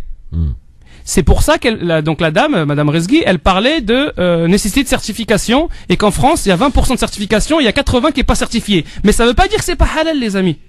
C'est la question de la certification, c'est-à-dire l'œil vérificateur. Et l'avis de votre cher Hakim Rahal, c'est de dire que c'est à l'État d'imposer aux vétérinaires qui sont déjà dans les abattoirs de respecter l'abattage selon le rituel islamique. Et donc c'est à lui de certifier. Mais l'État ne veut pas arriver à ce niveau. On dit Allahu A'lam, hein. Écoute. Le seul Dieu sait. Voilà. Bah non, je viens de t'expliquer. Ouais, non, mais d'accord. Tu viens de balayer tout ce que je viens de te dire. Non, pas du tout. Oui, Dieu sait. C'est une généralité, ça. Si effectivement il n'y avait pas de dérive, il y aurait pas quand même des sites, par exemple un site qui s'appelle Elkans qui lui fait la chasse à justement tout ce qui est tromperie autour du halal depuis un certain nombre d'années et il en sort des dossiers. Je peux te dire que il fait un gros travail. C'est un travail d'investigation. On n'aime pas, mais il y a du travail d'investigation derrière. Bien sûr, mais au final, on ne peut pas en conclure que tout ce qui n'est pas certifié n'est pas halal et que la viande que tu vas acheter chez le boucher de proximité n'est pas halal. Voilà. Et je salue Abdel, mon boucher d'ailleurs, qui lui me certifie que sa viande est halal, d'ailleurs certifié par AVS. Et le dernier conseil que je donnerais, c'est à tous nos auditeurs, les consommateurs de viande halal, ayez un rapport avec votre commerçant, le restaurateur, le boucher, en lui demandant si c'est bien halal. Voilà, et puis c'est réglé. Bon, allez, avec tout ce halal, on a pris énormément de retard. On y va, c'est parti pour les avis tranchés. 5, 4, 3, 2, 1, 0. Je fais quoi que ce soit, c'est la mise à pied. Alors piétinez-moi, allez-y. Allez, on y va, et comme d'habitude, quand c'est la première, eh bien, on fait notre petit bisoutage. Donc c'est pour toi, Besma, pour ton avis tranché. Je te remercie, Christophe. Alors, moi, mon avis tranché concerne le statut juridique du patient atteint de maladies rares. Donc, je vais vous parler aujourd'hui d'un sujet qui me tient tout particulièrement à cœur, puisqu'il concerne énormément de personnes et qu'il concerne donc tous les malades qui sont atteints de maladies rares. Avant de rentrer dans le vif du sujet, je vais déjà vous expliquer ce qu'est une maladie rare. Donc, en France, ce qu'il faut savoir, c'est qu'on a une personne sur 15 qui est atteinte de maladies rares. Et pourtant, elles sont toutes ces personnes orphelines de la santé. Je m'explique. Une maladie rare se définit d'abord par sa prévalence. Une maladie rare, c'est une personne qui va c'est une maladie qui va toucher une personne sur 2000. Une maladie rare, ça va être une maladie qui va être grave, une maladie généralement qui va être chronique et qui va être très invalidante. En règle générale, à 80%, elles sont d'origine génétique et à 65%, elles sont très graves. Certaines d'entre elles sont très connues par le grand public, comme par exemple la mucoviscidose, et d'autres le sont beaucoup moins. Alors, ce qu'il faut savoir, c'est qu'il existe en France 7000 maladies rares qui sont répertoriées et plus de 30 000 personnes sont atteintes de maladies rares, ce qui reste quand même énorme. Je me répète, une personne sur 15 est atteinte de maladies rares. Alors vous devez sans doute vous demander pourquoi est-ce que j'ai choisi ce sujet aujourd'hui. Je parle de ça aujourd'hui tout simplement pour solliciter de votre part une prise de conscience. Je vais m'expliquer. Pourquoi une prise de conscience? Tout simplement parce qu'aujourd'hui, beaucoup trop de personnes sont atteintes de maladies rares et ne bénéficient pas d'un statut juridique propre. C'est-à-dire que aujourd'hui, les maladies rares sont extrêmement graves et elles ont de lourdes conséquences à la fois au niveau médical et au niveau juridique pour plus de 30 000 personnes en France sans que l'État ne fasse quoi que ce soit. Au niveau médical, au jour d'aujourd'hui, avec l'évolution dont on bénéficie, les maladies rares ne sont hélas pas connues des professionnels de santé et le fait que les professionnels de santé ne connaissent pas certaines de ces maladies, voire le plus grand nombre de ces maladies, eh bien aujourd'hui on a des malades qui sont victimes d'errances de diagnostic qui vont durer de nombreuses années, et la conséquence de cette errance de diagnostic, c'est qu'il va y avoir un énorme retard dans la prise en charge de ces malades, avec une aggravation de leur état de santé qui peut conduire parfois et hélas très souvent au décès de ces malades. Donc c'est quand même une conséquence extrêmement grave. Les maladies rares, hélas aujourd'hui, sont victimes d'un manque de recherche. Et c'est pour ça que mon coup de cœur tout à l'heure sera le Téléthon. Elles sont victimes d'un manque de recherche. Et là encore, on a parlé beaucoup économique un petit peu tout à l'heure.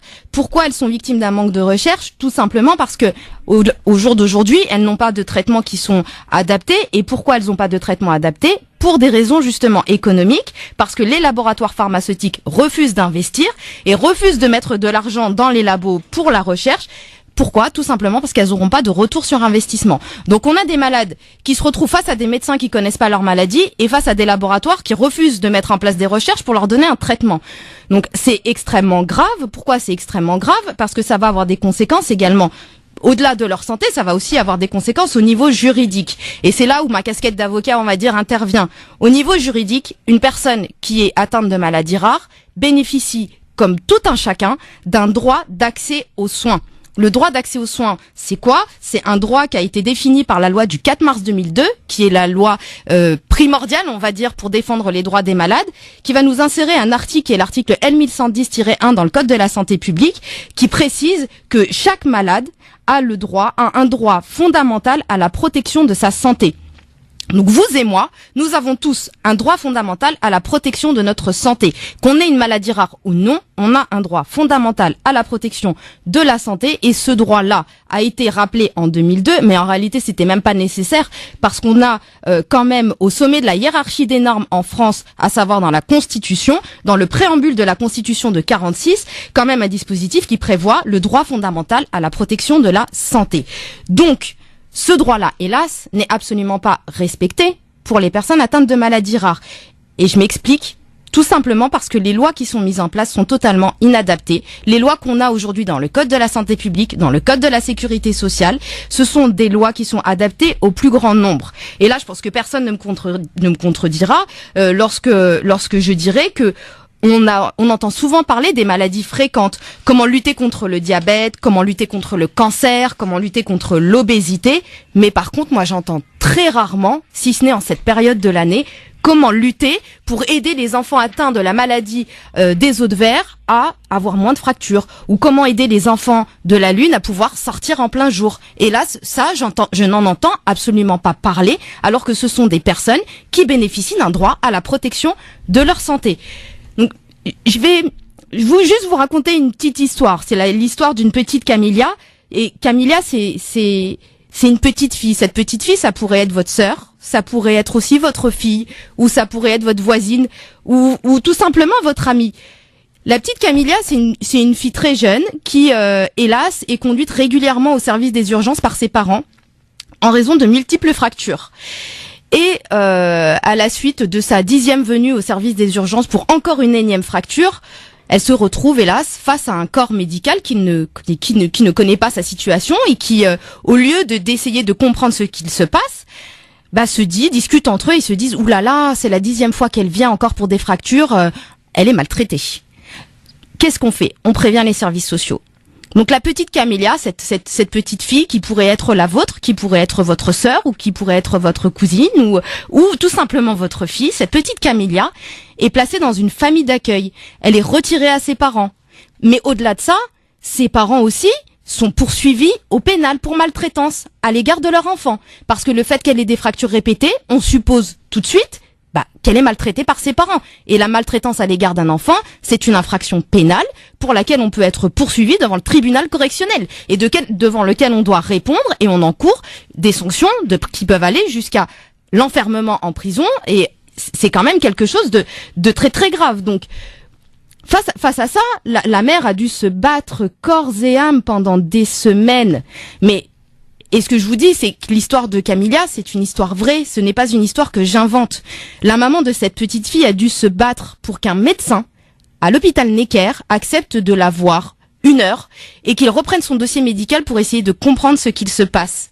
Et c'est là En 1 heure, après le nombre d'années d'errance de diagnostic, en 1 heure, ce médecin à l'hôpital Necker conclut qu'elle est atteinte de la maladie des os de verre, que cette petite fille n'est absolument pas maltraitée par ses parents. Et j'en conclus, pour conclure, donc, face à cette petite fille, face à cette petite Camilla, face à votre fille ou à votre sœur qui pourrait être victime de cela, moi je m'interroge, quel est le corpus juridique dont on dispose pour pouvoir indemniser les malades qui sont victimes de ça? Quel est le corpus juridique dont on dispose aujourd'hui pour éviter cela? Écoutez, le corpus juridique, on n'en a pas. Tout simplement. Donc moi, ma position au jour d'aujourd'hui est qu'une loi est indispensable. Il est nécessaire de mettre en place une loi et je dirais même qu'il est primordial d'avoir aujourd'hui une loi. Ces malades ont des droits fondamentaux. Ils ont un droit à la protection de la santé. Je me devais donc de vous donner cette position au jour d'aujourd'hui parce que vous devez les aider. Nous devons absolument forcer les professionnels de santé à connaître le concept de maladie rare, mais on doit aussi aujourd'hui forcer les parlementaires à prévoir un régime juridique de responsabilité juridique adapté. Nous devons aujourd'hui leur donner une loi. Et juste pour finir avec une citation, vu que j'ai remarqué que certains des intervenants aujourd'hui aimaient bien les citations, Rousseau disait « Nous sentons avant de connaître ». Moi, je vais juste compléter en disant, justement, pour Camilla et pour tous les autres, en disant que pour reconnaître leurs problèmes, nous devons avant tout sentir leur douleur et vraiment tout faire pour mettre en place un système juridique adapté. Super. Merci beaucoup, en tout cas, Bespa, parce que cet avis tranché relate un véritable problème aux multiples conséquences. C'est une injustice. C'est une véritable injustice. Et puis un vide juridique, c'est ça? Absolument. Voilà. Absolument. Et c'est dramatique. C'est vraiment, c'est dramatique parce que lorsque ces personnes par la suite décident de saisir les tribunaux pour engager la responsabilité des personnes qui n'ont pas réussi à les protéger, si je peux dire ça comme ça, et les tribunaux vont répondre, nous sommes désolés. Mais à partir c'est même pas, ils vont même au-delà de ça, c'est qu'ils disent, à partir du moment où on est face à une maladie rare, on ne peut pas en vouloir au système de vous avoir, d'avoir aggravé votre état de santé, de vous avoir enlevé votre enfant et d'avoir supposé que vous étiez maltraitant. Ils accusent le système. Voilà. Donc ça prouve bien encore une fois ici que les citoyens ont le devoir, et dans des cas comme celui-ci, l'obligation de participer à la vie politique, à la vie législative, en faisant pression au niveau des associations, en participant au vote. Exactement. Voilà, et en allant interpeller leurs élus. Ça c'est fondamental parce que et en fait il en va de la participation à la vie politique. Exactement. En tout cas, ça peut être intéressant pour le futur président de la République ou le futur candidat. Voilà un moyen de les interpeller sur un problème qui ça changera que de parler d'islam et de parler d'immigration à longueur de journée. Parler d'un vrai sujet comme celui-ci par exemple. Voilà. Allez mon cher Hakim, on est super en retard, hein, je vous le cache pas. On y va pour ton avis tranché, Hakim. Je vais faire très court, donc j'invite tous les auditeurs, ceux qui refusent de voter, ceux pour qui le vote c'est haram, ceux qui sont anti-système, ceux qui n'ont pas le temps d'aller voter, ceux pour qui la politique c'est que des voleurs, ceux pour qui voter c'est une grande mascarade, ceux qui sont contre le vote, qu'ils soient religieux ou religieux. Alors moi, Hakim Rahal, je propose une loi de rendre obligatoire le vote afin de conquérir davantage de démocratie et de justice et de droit. L'histoire du vote. Donc le droit de vote a connu une multitude d'évolutions depuis la Révolution française en 1789. La France a connu 5 républiques, 2 monarchies constitutionnelles, 2 empires et l'État du maréchal Pétain. À chaque fois, le droit de vote a été différent. Pour arriver jusqu'à aujourd'hui en 2017, sous la 5e République, au statut de droit accordé à toutes les personnes atteignant l'âge de la majorité des 18 ans et bénéficiant de ces droits civiques. Donc cette bataille, elle a été pour accorder le droit de vote au suffrage, le droit de vote universel. Elle a pris 200 années. Donc on a mis 200 années de bataille pour arriver au suffrage universel. Petit rappel très bref, 1792 après la Révolution française, donc fin de la royauté, première expérimentation du suffrage universel, mais uniquement réservé aux hommes. 1799, coup d'état de Napoléon, la France devient une dictature, fini le suffrage universel, Napoléon désigne lui-même ses ministres. 1815, en payant une taxe, c'est-à-dire le cens, donc le roi 18 rétablit le suffrage, donc cette fois-ci censitaire, en payant l'impôt qui s'appelle la cens. Donc, exclusivement, encore une fois, pour les hommes. 15 ans plus tard, en 1830, la monarchie de Juillet réduit d'un tiers le prix du cens, ce qui fait qu'il y a un peu plus de gens qui peuvent voter, mais toujours réservé aux hommes. Maintenant, 1848, Deuxième République, le suffrage universel est rétabli cette fois-ci, donc sans payer le cens, mais c'est exclusivement réservé aux hommes.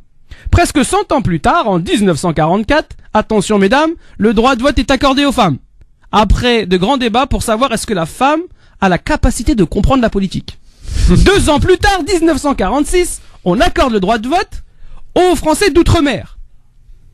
30 ans plus tard, donc en 1976, donc ça c'est sous Giscard d'Estaing, le droit de vote au suffrage universel pour la majorité des 18 ans. C'est-à-dire les hommes, les femmes, à partir qu'ils atteignent l'âge de 18 ans, ont le droit civique, ils peuvent voter.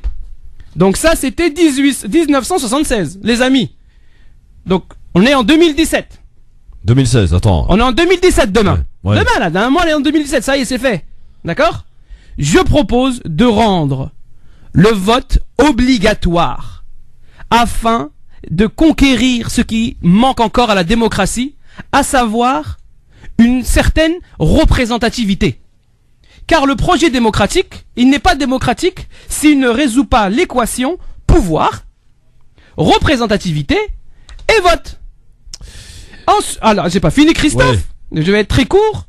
Comment rendre ce droit obligatoire? Par la contrainte. Parce qu'il faut être honnête les amis, qu'on soit simple citoyen ou bien citoyen politique, il y a que le fait de réprimander, de mettre des sanctions qui nous fera aller réagir. Donc je propose une loi, chers amis, comme ce que je disais au début, de rendre le vote obligatoire sous la contrainte de payer une sorte d'amende si on ne va pas voter. Et ceux qui vont voter, eh ben ils sont récompensés par un pécule, par voilà une somme. Donc je mets par exemple 15 € pour ceux qui il va voter, il reçoit 15 € et ceux qui participent pas, eh ben ils payent 15 €.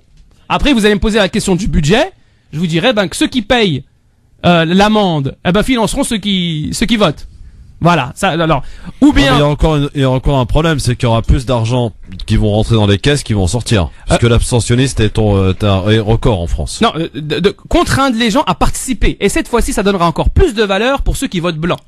Ne pas s'abstenir, voter, voilà. Pour des échéances telles que les présidentielles, les législatives, par exemple. Législatives, bien sûr, municipales, tout. D'accord. Absolument Besma, tous les ton votes. avis d'avocat, est-ce que ça te paraît faisable? Rendre le vote obligatoire pour davantage de démocratie. Alors, rendre le vote obligatoire, non, je pense que il y a des pays qui le font, hein. Oui. Canada, Belgique. Oui, moi ça me paraît compliqué de le rendre obligatoire. Par contre, je suis pour l'incitation financière. Pourquoi compliqué de le rendre obligatoire? Parce que la France se dit être le pays des droits de l'homme, le pays de la liberté et de l'égalité et de la fraternité. Bien sûr. Donc la liberté, si tu imposes le droit de vote, tu es libre de pas voter, tu vas payer une amende. T'es libre de pas voter. C'est comme t'es libre de te garer sur une place de livraison, mais après t'auras une amende. Oui, mais là après t'as l'inégalité de traitement parce que t'as des gens qui ont les moyens de pouvoir payer l'amende et t'en auras d'autres qui n'ont pas les moyens de payer l'amende. Et dans ce cas-là, ils seront plus ou moins contraints d'aller voter. Donc pas de problème. L'incitation financière, ça me plaît bien. Pas de problème. Pas d'amende. Il y a une autre solution. C'est une redevance. Si ça te plaît bien, on va s'en arrêter là parce que malheureusement on a vraiment pas beaucoup de temps. Bon. Dans un instant, les coups de cœur et le j'aime ou j'aime pas. Mon cher Hakim, en tout cas, la question elle mérite d'être posée sur la table. Les auditeurs pourront légiférer sur une loi. Voilà encore une proposition qu'on peut faire à des candidats. Et voilà. Pour une échéance, là en ce moment, ils sont en train d'élaborer leur programme, etc. Et ben nous, on leur donne des propositions à l'image de Besma et de Hakim. Magnifique. Voilà, c'est ça, France Maghreb. Voilà, on est là, on ne lâche rien, nous. On agit. France Maghreb 2, France Maghreb 2. Merci d'être avec nous sur France Maghreb 2, c'est le grand forum et donc on enchaîne avec les coups de cœur, c'est parti. France Maghreb 2, le coup de cœur. Alors, on va commencer par notre ami Hakim. Tiens, pour le coup de cœur, mon cher ami Hakim, on t'écoute. Jeudi 1er décembre à 19h, donc demain, à Nanterre, à l'Agora, une conférence débat organisée par l'association Les Oranges, présidée par Mohamed Kaki, qu'on a à l'appareil. On peut le laisser présenter la conférence. Salam alaikum Mohamed. Salam, bonsoir Christophe, bonsoir Hakim et bonsoir. Merci à vous et bonsoir à vos auditeurs. Eh bien, en effet, l'association Les Oranges organise une conférence débat intitulée Faut-il voter ? Donc demain à Nanterre, au 20 rue de Stalingrad à l'Agora. Donc on trouvera tout ça dans www.lesoranges.com. En fait, pourquoi nous organisons ça ? Pour une raison très simple, c'est que depuis le 1er septembre, nous organisons un certain nombre d'initiatives pour les inscriptions sur les listes électorales et pour que les gens et les jeunes et tout le monde, et notamment les quartiers populaires, puissent aller voter.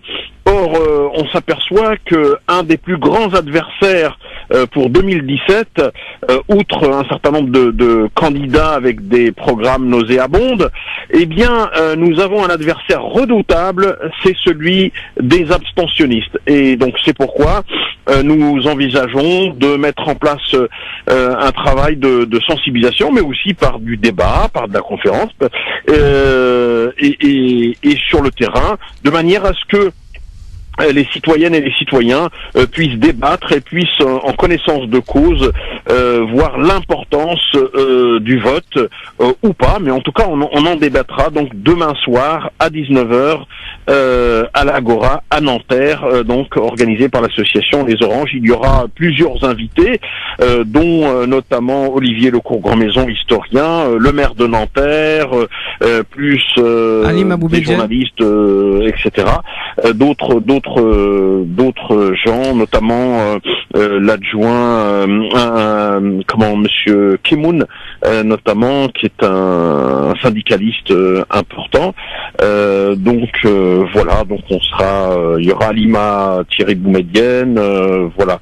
Donc ça va être un moment très très important et nous allons le continuer jusqu'au 31 décembre pour qu'il y ait un maximum de gens qui soient sensibilisés pour l'inscription sur les listes électorales et aussi surtout réfléchir et voter. Merci Monsieur Mohamed. En tout cas, Kaki de l'association Les Oranges et rendez-vous demain soir donc à Nanterre. On peut retrouver ça, Christophe, sur www.lesoranges au pluriel donc .com.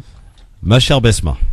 Alors moi, mon coup de cœur, cher Christophe, c'est le Téléthon qui démarre ce week-end.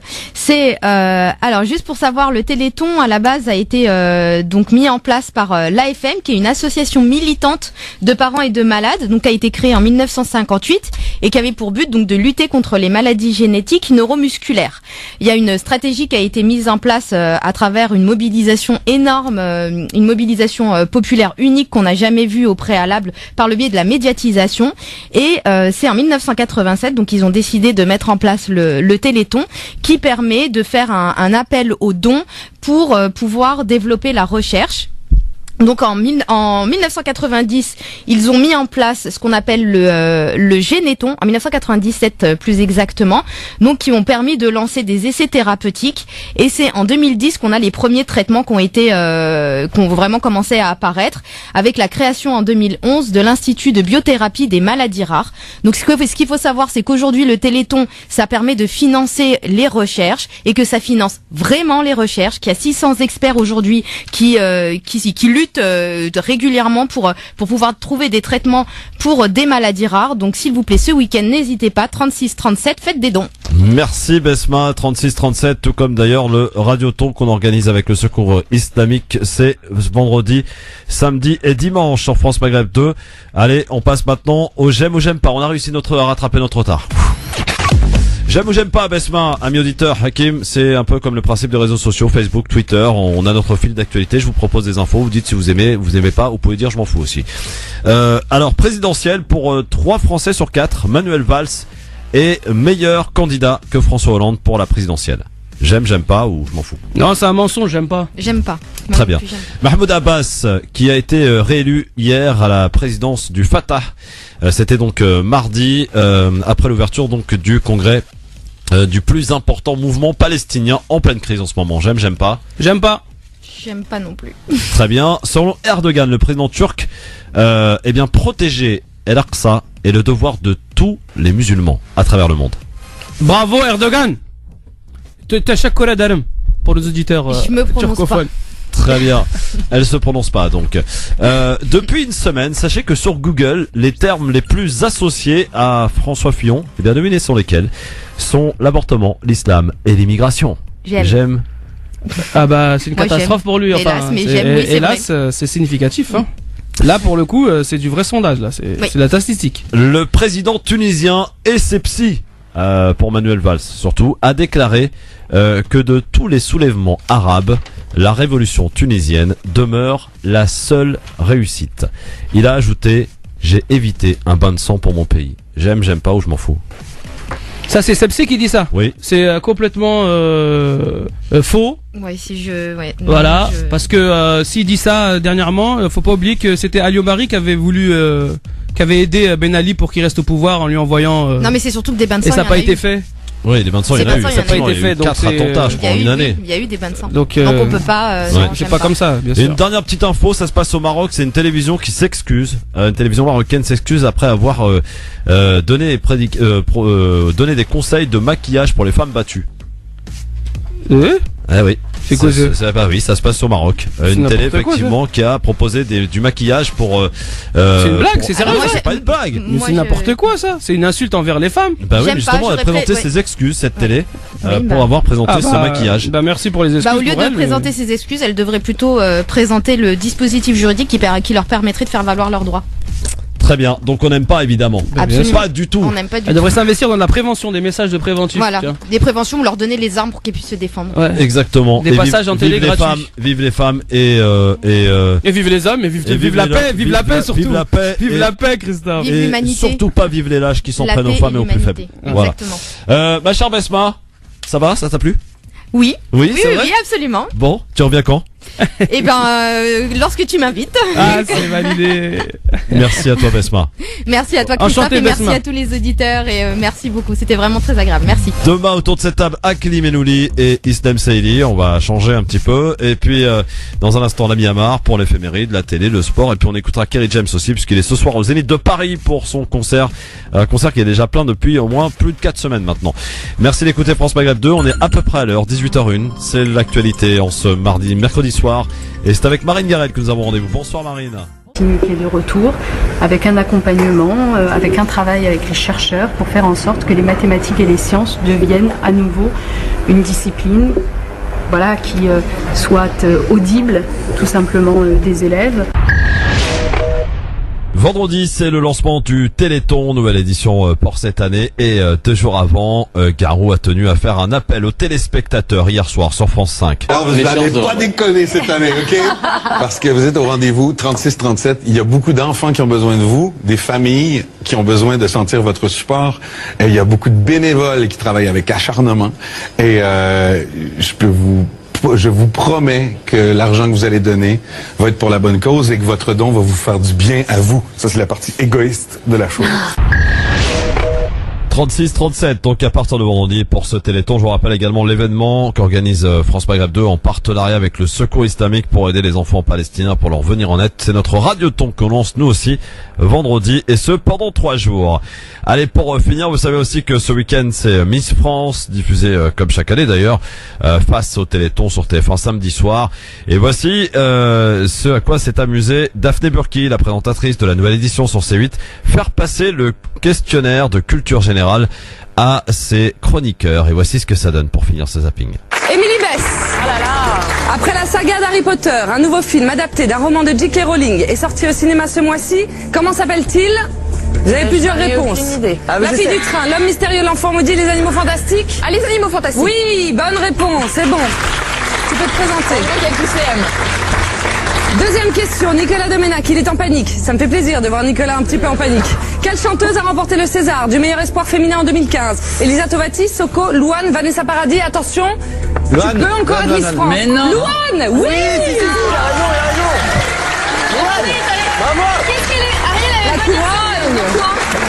Non, moi je pensais que c'était Soko. Ouais. Alors Ariel, trouvez la valeur de x dans l'équation suivante. X égale racine carrée de 36. Vous avez plusieurs réponses. 6, bravo. Mais c'est pas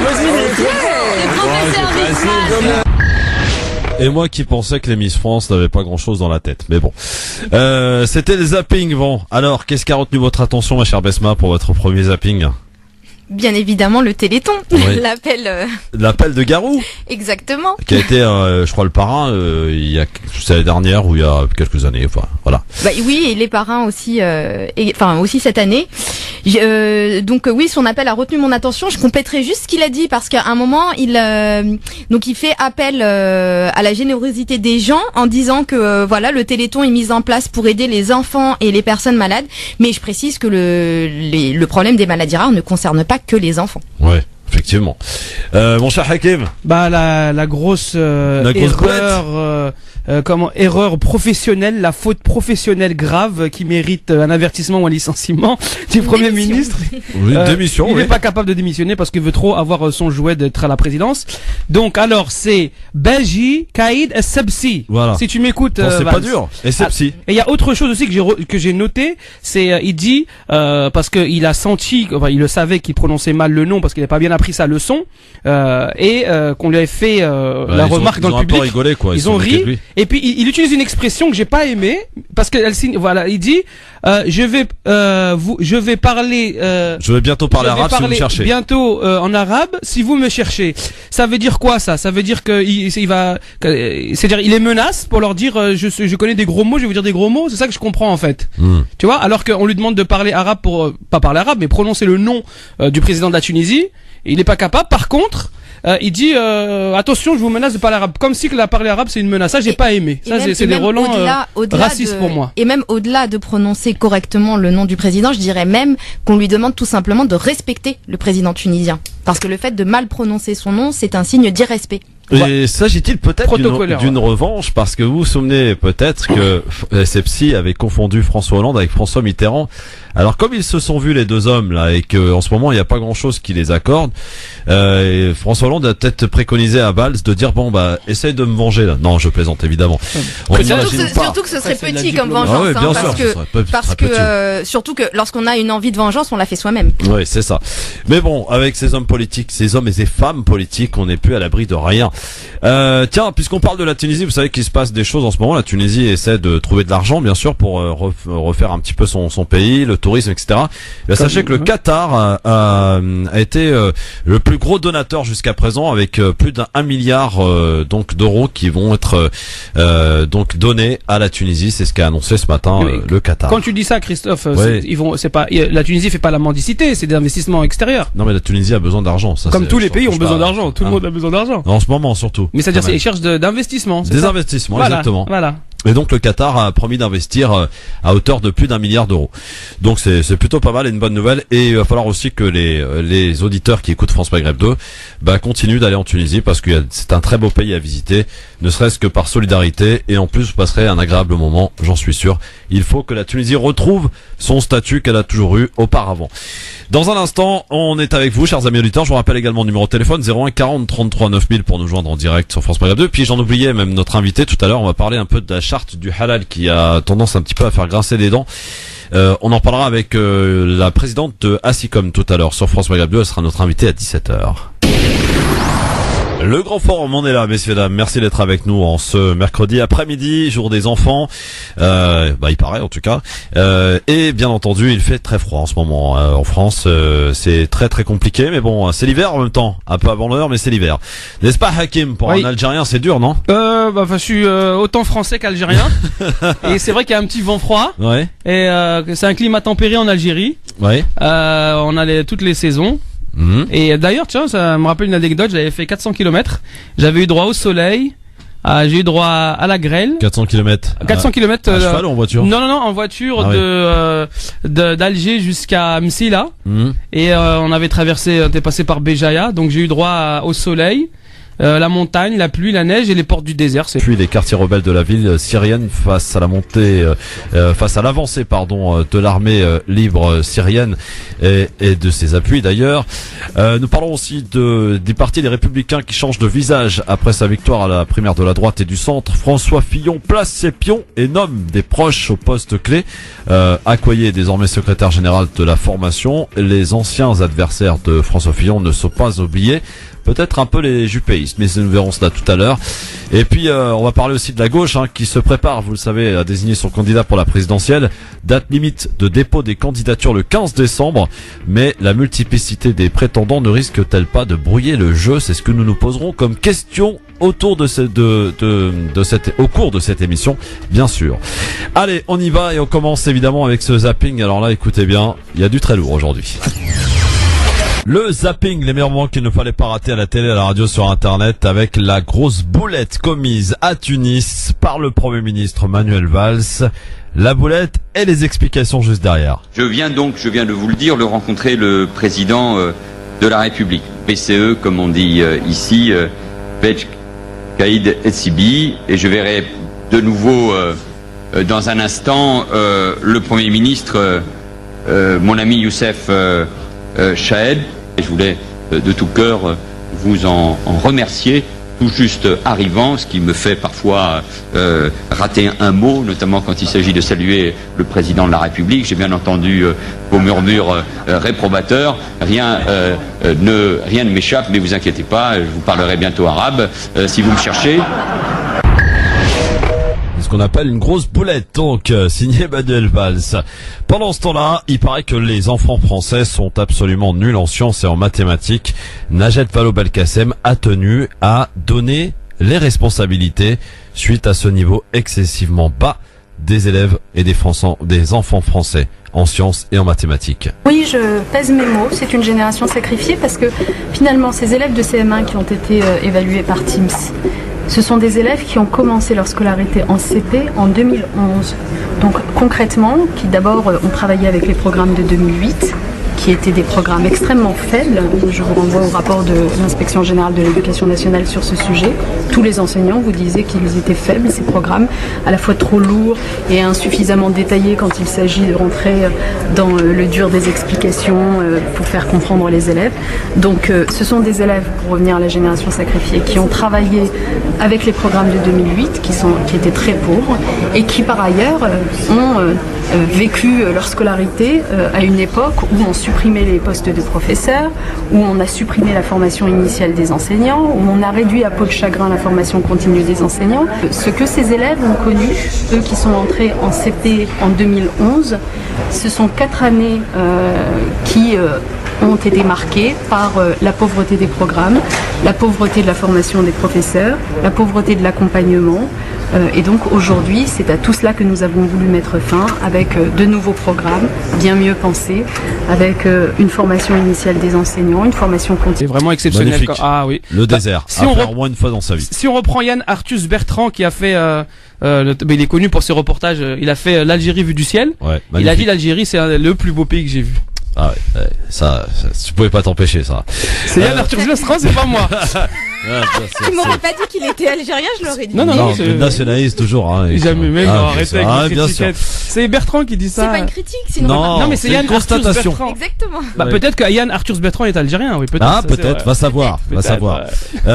En tout cas, le grand forum avec vos appels au 01 40 33 9000. Vous avez su un peu ce qui s'est passé autour de la charte du halal. Apparemment, ça grince des dents, là. Des associations qui s'en prennent un peu au CFCM. On en parlera tout à l'heure avec notre invitée, puisqu'elle va nous expliquer un petit peu de quoi il s'agit. Je suis curieux de savoir. Oui. Non, j'ai pas entendu parler. Enfin, je m'y connais un petit peu, mais. On va voir ça. Besma Maghrebi qui est avec nous, maître Besma Maghrebi qui est avec nous aujourd'hui et qui donc va commenter un petit peu l'actualité avec nous. Avant de passer à vos avis tranchés, avant aussi d'écouter nos auditeurs au 01 40 33 9000. Je voulais vous parler de Alep, de cette ville syrienne qui est assiégée, ville martyre, et ses quartiers à l'est. Donc plus de 50 000 personnes ces 4 derniers jours, un chiffre donné ce matin par l'Observatoire syrien des droits de l'homme, face à l'avancée donc de l'armée de Bachar el-Assad appuyée par la Russie. Ils disent en tout cas avoir repris 40% de ces quartiers. L'ONU condamne la descente aux enfers vécue par les civils, et d'heure en heure un scénario prend forme, celui de la chute des quartiers d'Alep qui étaient tenus depuis 2012 et occupés par alors ce que certains appellent appelle des terroristes, parce que c'est assez compliqué en fait de mettre des mots sur ces gens qui effectivement prennent d'assaut ces villes en Syrie. Surtout que terroriste, ça veut rien dire en vrai. Oui, enfin des groupes un petit peu extrémistes quand même. L'offensive donc en cours menée par l'armée de Bachar al-Assad et ses soutiens se traduit par l'intensification des combats au sol et des bombardements aériens aveugles, selon le numéro 1 des opérations humanitaires de l'ONU, Stephen Bryan, et qui parle d'une situation alarmante et effrayante. Les combats et notamment les tirs d'artillerie font des victimes civiles et des dizaines de milliers ont fui les quartiers rebelles assiégés qui sont donc en train de se vider. Selon les informations du quotidien français Le Monde, des négociations secrètes ont lieu en Turquie, discussions entre rebelles et émissaires russes, alliés du régime de Bachar al-Assad. Et elle porterait ces discussions sur l'arrêt des combats, et permettant permettant l'aide humanitaire. Voilà, je vais y arriver. Et l'expulsion d'Alep des combattants du Front Fatah al-Sham, l'ancienne branche syrienne de Al-Qaïda, un scénario pour l'instant rejeté par les rebelles, selon l'un de leurs chefs, cité par l'agence Reuters. Alors combien de temps les insurgés donc peuvent-ils encore tenir leur bastion qui se réduit? Le vice-ministre russe des Affaires étrangères affirme ce matin qu'il espère que la situation à Alep sera réglée d'ici à la fin de l'année. Et j'ajoute qu'à la demande de la France, aujourd'hui le Conseil de sécurité des Nations Unies se réunira. Ce matin à Paris, Jean-Marc Ayrault, le chef de la diplomatie française, a reçu le président conseil local d'Alep. Sachez par ailleurs... France Maghreb 2, France Maghreb 2. Bonjour à tous, bienvenue à tous, ravi de vous retrouver sur France Maghreb 2, c'est votre talk de fin d'après-midi, c'est le grand forum, et ce jusque 18h30, ravi de vous retrouver avec entre 18h et 18h30 tout à l'heure. Eh bien, on écoutera un morceau de Kerry James, puisque c'est ce soir qu'il entame son grand concert au Zénith de Paris, qui est complet déjà depuis quelques semaines maintenant. Et on écoutera, je vous proposerai d'écouter une version acoustique d'un titre qui s'appelle Constat amer, qu'il avait chanté et interprété sur TV5 Monde à l'époque. C'est du grand Kerry, donc ce soir, à l'occasion de son concert au Zénith de Paris. Et puis on parlera de télé avec les programmes, bien sûr, de sport avec Ralph Bécheny. Et donc Amar, que nous retrouvons aussi après 18h pour l'éphéméride et les principaux événements de ce 30 novembre. Et j'en profite d'ailleurs pour un petit message personnel. En ce 30 novembre, c'est un jour un peu particulier. C'est l'anniversaire de mon fils, à qui donc je souhaite un bon anniversaire. Et plein de réussite pour lui, 14 ans déjà. Alors, aujourd'hui pour m'accompagner, c'est un duo inédit. Je suis ravi de l'accueillir. Ça fait déjà plusieurs semaines, voire plusieurs mois que je lui demande, s'il te plaît, viens faire une émission avec nous. Besma Maghrebi, bonjour Besma. Bonjour Christophe. Alors d'habitude on vous appelle maître, mais aujourd'hui on va laisser de côté la robe. Il n'y a pas de souci. Bon, ça marche. Maître Maghrebi que vous retrouvez d'ailleurs tous les samedis de 15h à 16h sur France Maghreb 2, accompagné de Hakim Ral. Comment ça va Hakim? Bonjour tout le monde, bon salut Besma, bienvenue, enchanté. Merci, voilà. enchanté. Salut Christophe, bon anniversaire à ton fils et bonjour les auditeurs, salam alaikum tout le monde. Merci Besma Maghrebi donc qui nous rejoint dans cette équipe du Grand Forum. J'espère que tu vas t'y sentir bien. C'est la famille ici, tu vas voir, tranquille. C'est gentil, il n'y a pas de raison. Ça se passe très bien. Elle a un sourire qui décroche pas, c'est exceptionnel. Ah oui, non, mais oui, bien sûr. Alors, quel sera ton programme, mon cher ami Hakim? Alors, au niveau de mon avis tranché, c'est concernant rendre le droit de vote obligatoire. Obligatoire le vote, rendra la vie politique plus démocratique. Voilà. Très bien. Et le coup de cœur? Le coup de cœur, c'est l'association Les Oranges de Nanterre qui organise demain une conférence débat avec 4 personnalités autour du sujet 2017, faut-il voter? Très bien. Voilà. Donc tout on aura au téléphone le président de l'association pour nous parler un petit peu de cet événement qui aura lieu jeudi. Tout est concentré donc autour du vote. Hakim de bien la sûr, charia. c'est l'actualité. Bien sûr. Ma chère Besma, quel est ton programme à toi? Alors mon programme Christophe reste également dans l'actualité puisque mon avis tranché concerne la mise en place d'une loi pour le statut juridique du patient atteint de maladies rares et mon coup de cœur sera le Téléthon puisqu'il commence ce week-end. Effectivement, à partir de vendredi 36-37, on n'oublie pas. Exactement. Et puis d'ailleurs j'en profite pour vous rappeler aussi que on entame aussi un week-end un peu particulier avec le Secours Islamique, un radioton. cette fois-ci pour venir en aide aux enfants palestiniens. Ça démarre aussi vendredi sur notre antenne et ce jusque dimanche. Alors au programme, cher Besma, cher Hakim, chers amis auditeurs, dans l'actualité aussi, eh bien c'est le Conseil de sécurité de l'ONU qui se réunit une fois de plus en urgence aujourd'hui pour faire le point sur la situation à Alep Est. Plus de 50 000 civils ont